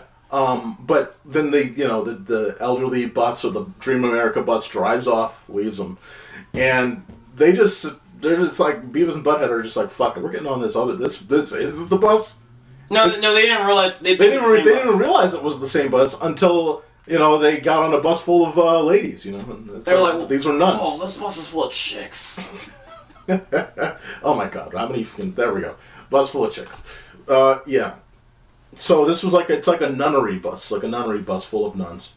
And meanwhile, the ATF pulled over the cross-country bus and has given them a couple of cavity searches. And simultaneously, the guys was that the start of the cavity search jokes? No, if it wasn't at the Hoover Dam, this had to be it, right? Because if it wasn't at Hoover Dam, this had to be the first one. Because it's a funny running joke. It's a golden running joke. Oh my god. Cavity search. Deep. Do you think it's a one-time thing? But then he just like starts doing it unnecessary to people, like if they're like slightly involved just by witnessing it. Dude, Mr. Anderson's that's disappointing. Yeah. Just, oh my god. And again, even what's his name? The agent says, like, you know, these guys are intelligent. They're probably 100 miles away from here already as they're driving along. Right behind them. Like, Jesus Christ, guys.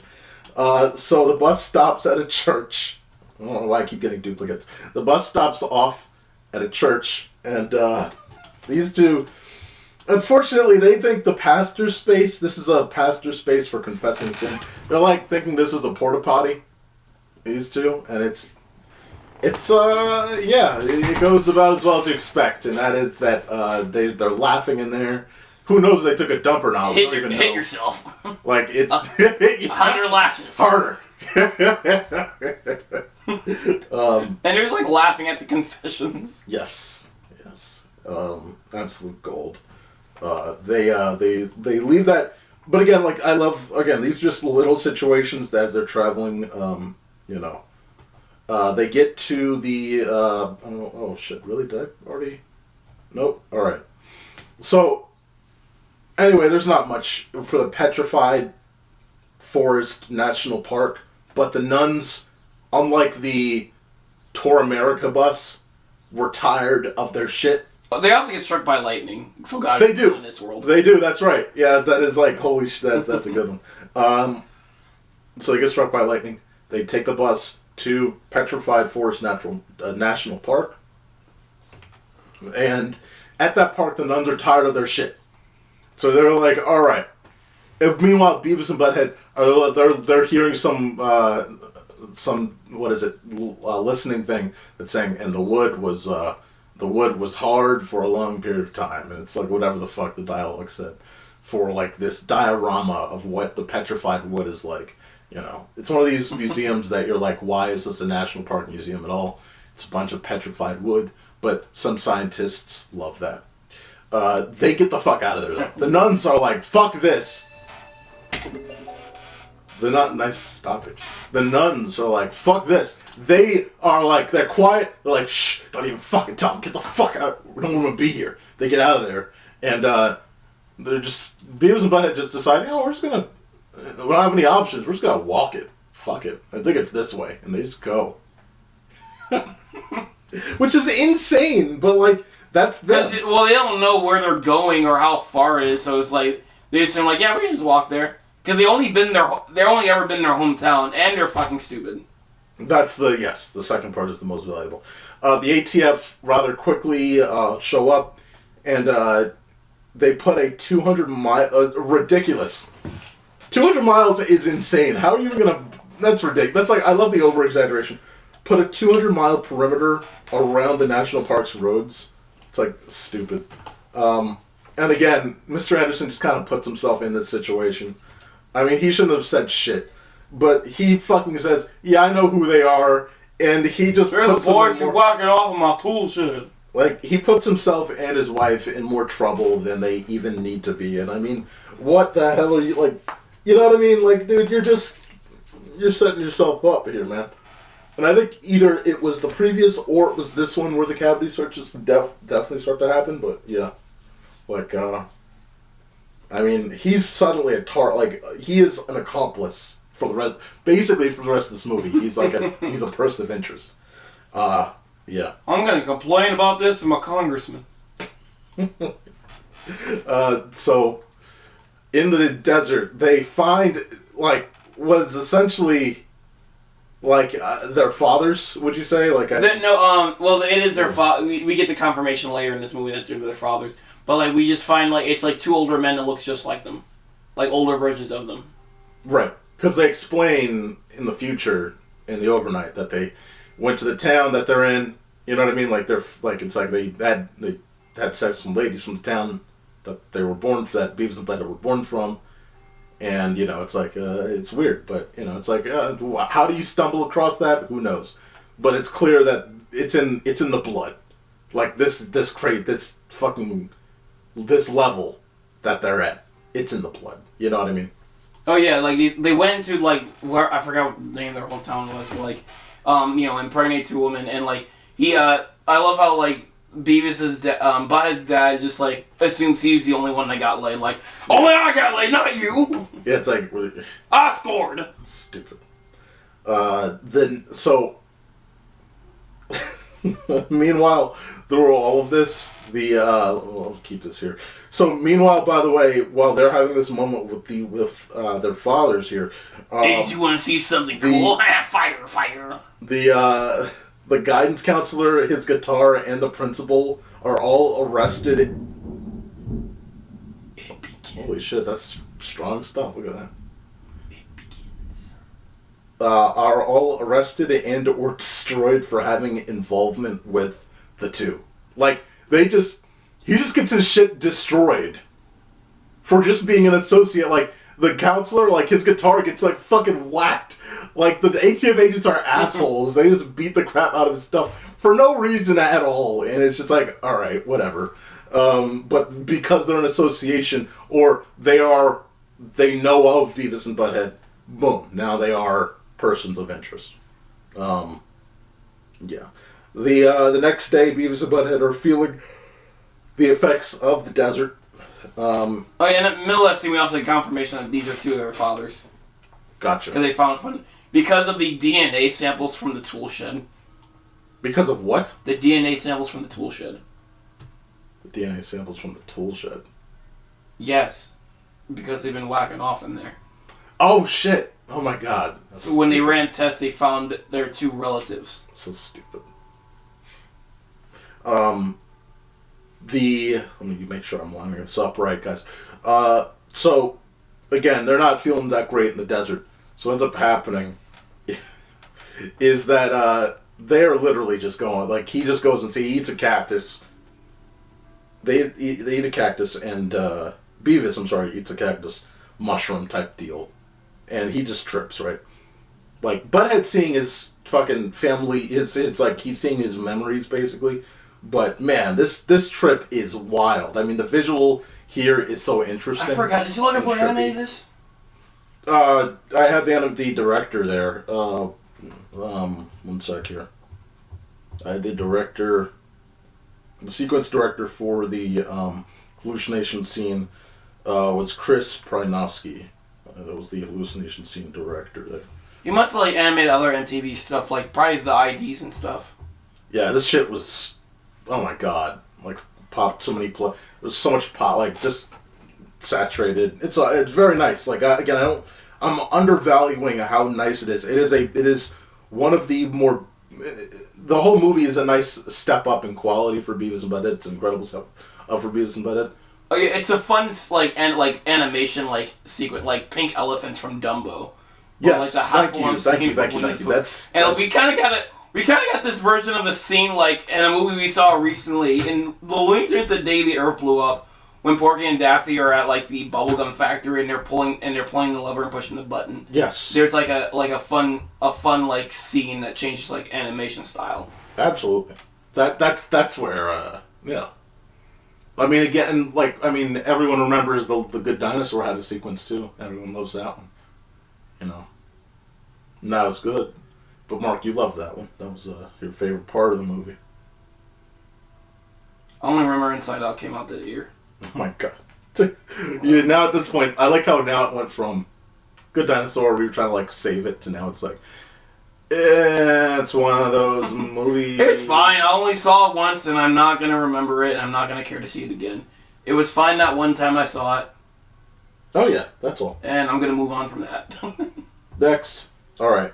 So after which point here, he literally what saves them is just like Muddy, right? So, you know, Muddy ends up like finding them in the desert because he was out on their trail for a little while there, and you know, he basically gets them to DC, or he's trying to get them to DC, but like he gets them about 90% of the way. Well, he's about to straight up kill them, but like he was about to kill them. But then he mentions they meant they're trying to get to DC, and they're like, maybe you guys be some use to me there. Yep, and they almost get there, but so he just like stuffs them. He stuffs them in the trunk. And look, they want to get free, of course. I mean, this shit's crazy. They've probably been in the trunk for days or whatever, because they're traveling for such a long time. They're traveling on about a quarter length of the country, and you know. Oh no, they're not trying to get free. They're just fucking. They don't care. They're just fucking around because they found a tool and they're like, hey, check it, hey, Butthead, check it out. I have a boner, and they're just like playing with that tool, and it accidentally opens the trunk. Yeah. Yeah. And they were like, oh, well, the trunk's open. I guess we just go now. You go first. Yeah, I mean, so Butthead conceptualizes like, and I don't, is this a smart plan? Who knows? You tell me. just jump out of a car moving at highway speeds. It's no problem. He just like smacks his back. And he just like fucking just. They should be fucking dead. But like because like I love that it's like because it's anime, they can still follow some cartoon logic where they don't get like too hurt or broken. They should bones literally be skinned, but that is not how it goes. This causes again. This is why it wouldn't work. This is why it wouldn't work in live action. No, they have to get hurt. They have to get hurt and be fine in ways that's like believable. You wouldn't be able to just buy it in live action. That would have been incredibly cheesy, most likely in live action. But the '90s was all about cheese, so I don't know if that's a bad thing or a good thing.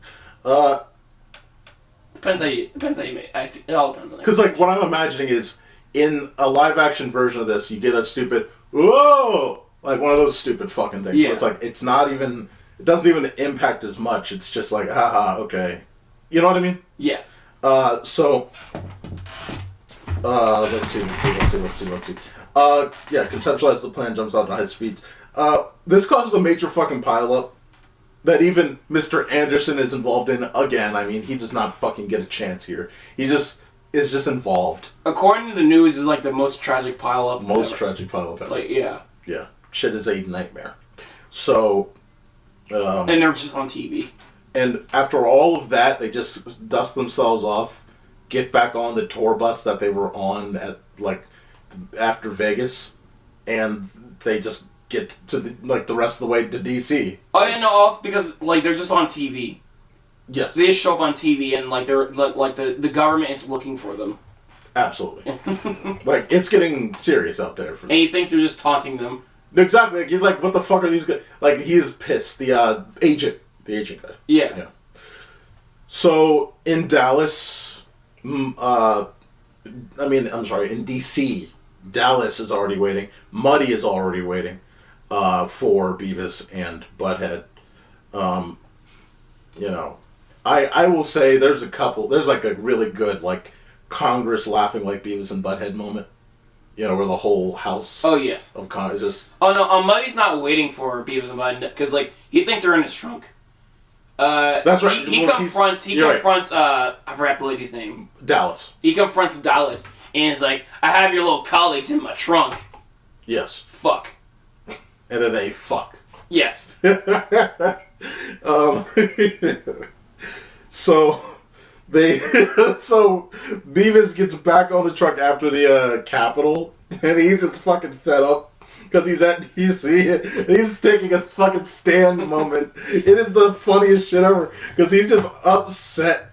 Like, he's just pissed. And he's like, I don't even get a chance to score. And he's like, I'm here to get a chance to fucking score. I should have scored. We're never gonna score! We're never gonna score! I bet this old guy scored. Yes, I did. And then the bus driver's fucking like, I could imagine this bus driver he's tired of their shit. He's like, you guys keep fucking, do some more shit. Get the fuck in your seat. Stop fucking talking. Sit the fuck down. And then he just bear tackles him. And his wails on him. Like, it's like, Jesus Christ. But I feel for the bus driver. But like, Jesus Christ. And Butthead's just watching like, cool. It's so stupid. After all that attacking, by the way, in between this sequence and the next sequence is when, of course, Dallas and Muddy, they make up and they start having sex or whatever. But Beavis is given... And they get caught by the government. By the government. Beavis who does cavity search. Which is like kind of self-defeating at this point. I mean, they're already like butt naked down there. Well, half the work's already done for them. They just need to search them. Beavis doesn't stop them. You don't know if they're going to be hiding anything up there. So Beavis is given more non-drowsy pills by the elderly woman, like, which is just great. I mean, why not? On top of that, he's getting worse and worse because he's going around the this is the White House, right? This is the White House. He's like going to like where they're having like coffee, and he's just like drinking the coffee. Hot coffee. Yes. Eating the sugar cubes, and he's just getting like more crazy and crazier. Mr. Anderson, he's just he gets like little moments, about a minute every time he's in the presence of Beavis and Butthead, he maybe has a minute max to enjoy what he's doing before shit starts to go left. He's just trying to enjoy these presidents, like he's enjoying the White House, you know. And meanwhile, in the background, there goes the Cornholio effect walking by. He's like, "There's no way that I just saw and heard what I think I saw and heard. There's no fucking way." Butthead, by the way, is meanwhile running upstairs. He goes upstairs. He runs into the Clinton's daughter, and he's trying to get smooth with the Clinton's daughter. He's like, I have braces too, you know. And was he president? Yeah, he was president around the time this movie. No, exactly. Yeah, he was president, literally. That's a Hayden joke though, too. Yeah. So while this was happening, he's like, I have braces too, and then the Clinton's daughter throws him out of the or pushes him, one or the other, out of the window of the second floor into the first. While this is happening, again, Cornholio effect is real. Because he almost launches fucking nukes. He's gotten into the Oval Office somehow. It's about to launch fucking nukes. Thankfully, he doesn't. He calls the red phone. They pick him up. And, like, he's just making noises over the phone. They assume it's some kind of attack. I'm Cornholio. My bun. No, he's like... Oh, yeah, he's not saying words anymore. He's like, the U.S. government, the U.S. president's under attack. We gotta go to Code Red? Yeah, DEFCON. DEFCON. Something, yeah. And, like, so the stakes is just getting higher because they're just fucking around the White House. Yes. So, after which point... Let me make sure I get this right here. So, actually, the point is, though, like, at a certain point, he actually just is able to get out smoothly, because after the whole Oval Office mess, the Cornholio thing, which probably would have gotten him shot, which later on he almost gets shot again, he ends up surrounding a bunch of a bunch of international appointed people, like valuable, important people, and he's just saying, I am Cornholio. And, like, he's just talking, like, as if he's a part of this international registry. Like, he's not doing this on purpose, but he's just surrounding them, and I guess, like, the shirt above his head makes him blend a bit. So they just let him out with all of the international appointees onto the lawn. And then he sees the picture of Dallas, and he decides, fuck it, I'm gonna jack off in Mr. Anderson's shed. Meanwhile, unfortunately, it's funny when he's like yes. Meanwhile, Butthead ironically got an anal cavity search. And he's like, did I just score? It's like, you got something, buddy. Like, this is not what you necessarily would want, but and inadvertently, Mr. Anderson is again in the middle of all this because the government surrounds his camper. Cornholio gets out. Obviously, we're talking Beavis. No. So before that, Cornholio is whacking off in his tool shed, and his camper. Yeah, his camper, and like he's like. The car, Anderson, is still connected to the camper, and he sees his rocking. What in the hell is going on in there? And because that's when he says he's going to talk to his congressman, because he's pushed out. Yeah. He's shoved out of the White House. He's having an enjoyable moment, and then he's like, he's already pissed, and then he sees that. You don't see anything, but like you can hear from the outside, "Put your pants on, boy! What the heck?" I don't want to see that. And he just pushes him out in his underwear. Yes. And he's just like, he goes back inside the camera to rearrange everything. Yes. So meanwhile, Cornelius is just like walking back and forth. Like, I am Cornelio! TP for my bunghole! And while all that's happening, and he's doing a little bit of spasness, where, like he's doing a little bit that too. Like, while he's doing that, again, the government surrounds him. We got cops, we've got military. They're all surrounding him. And then, like, for a split second, he kind of like, you saw that, right? Where he's like, what the fuck's going on? Like, no. What happens is, like, he's like, we are willing to listen to your demands. Just give us the unit. Why does everyone want to see my unit? Why does everyone want to see my Swann? And he's like, and then what's unfortunate is Mr. Anderson comes out with the pants, and now he's the fucking Yeah. That's He's got the unit! He's And they tackle him, and the unit actually does rip out of his pants. Yes. And he just like falls in slow motion, and everybody's like, and then it just like bounces off Butthead's hair, falls in his hands, and everybody's like, here you go. and mass celebration, cheers, all of it. I mean, many congratulations. Again, like, Mr. Anderson, again, just does not win because somehow, again, he just is blamed for the entire thing in front of everyone at the White House. Like, every onlooker, Mr. Anderson is the one that gets arrested. Mr. Anderson is the one that's blamed for having the children, the teenagers, carry a bioweapon across the country. And he gets a cavity search if he hasn't already. No, he's getting arrested. His wife is now lined up to get a cavity search because she gets taken out of the car and the glove is being put on by one of the agents. So, just terrible ending for Mr. Anderson. But, positive news for Beavis and Butthead. They get to meet the president. They become honorary ATF agents. And, look, they never scored, right? They never got any money, but they did get their TV back, and that's a beautiful way, to walk off in the sunset. Oh, no, well, they become, gunmen for the military? Oh, no, honorary, what the fuck? Honorary, ATF agents. Okay, yeah, and so they get flown back to their hometown, and they just think everything still sucks, but then they find their TV. Yes, absolutely. And this is oddly a heartwarming ending because it's just like them. We got rain, folks.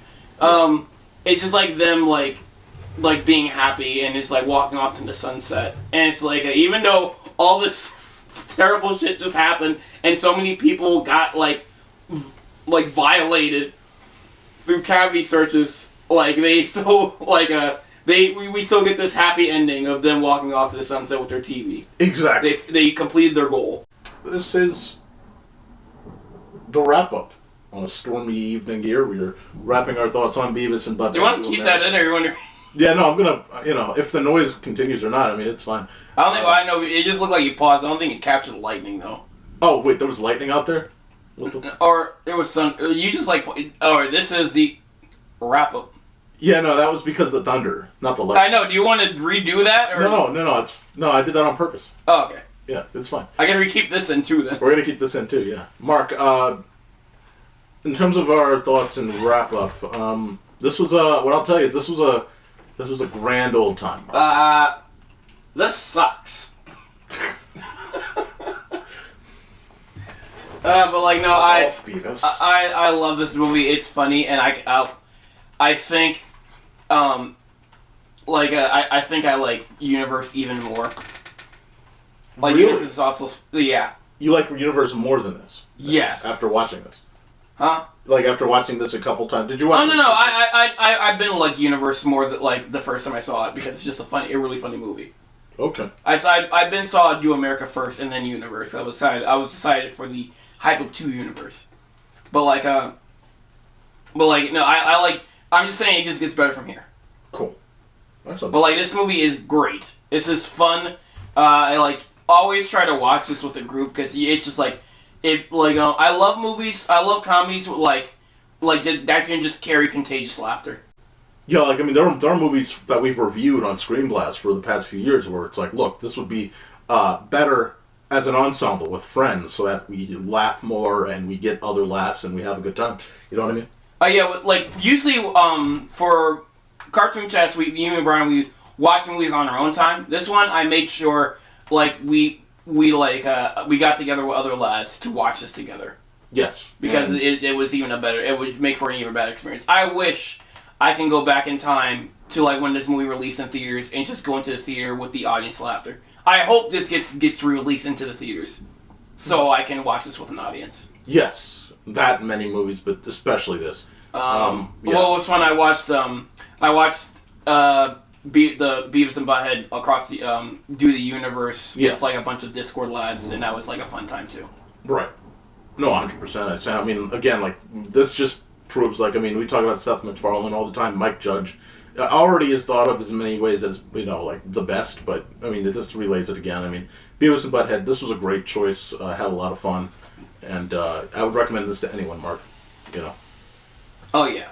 Yeah. So, yeah. Well, And, yeah, again, the series keeps better than here. They're, like, you got 2 new seasons on Paramount Plus. I recommend those 2. And I guess it's so good that, like, it's not even a Paramount Plus exclusive anymore. They're doing a season 3. Wow. But, like, they're just putting on a Comedy Central because they want the ratings now. Makes sense. And it's like, we're just gonna sell Beavis and Butthead over here now. Well, they also compete with Adult Swim, so. Yeah. Yeah. All right. I think this wraps up the Cartoon Chat, guys. You can find Cartoon Chat, of course, on screenblastpodcast.com. You can find it at CartoonChatPodcast.com. You can find it at your favorite podcast service. You can find it on YouTube as well. Go to Screen Blast Society on YouTube, so you can search up Cartoon Chat. You'll find the playlist for our latest episodes and all. Guys, I appreciate you for watching. Of course, you can find me at Bryan the Baltimorean on Instagram. You can find me here at Screen Blast Podcast and Cartoon Chat. You can find Mark. Mark, where can they find you? At K9biscuits.com. That's K9biscuits.com. All right, let's get him out of here, Mark. I can't find any innuendo in that. I just want to... You said penis. Oh my god. Logging out, everybody!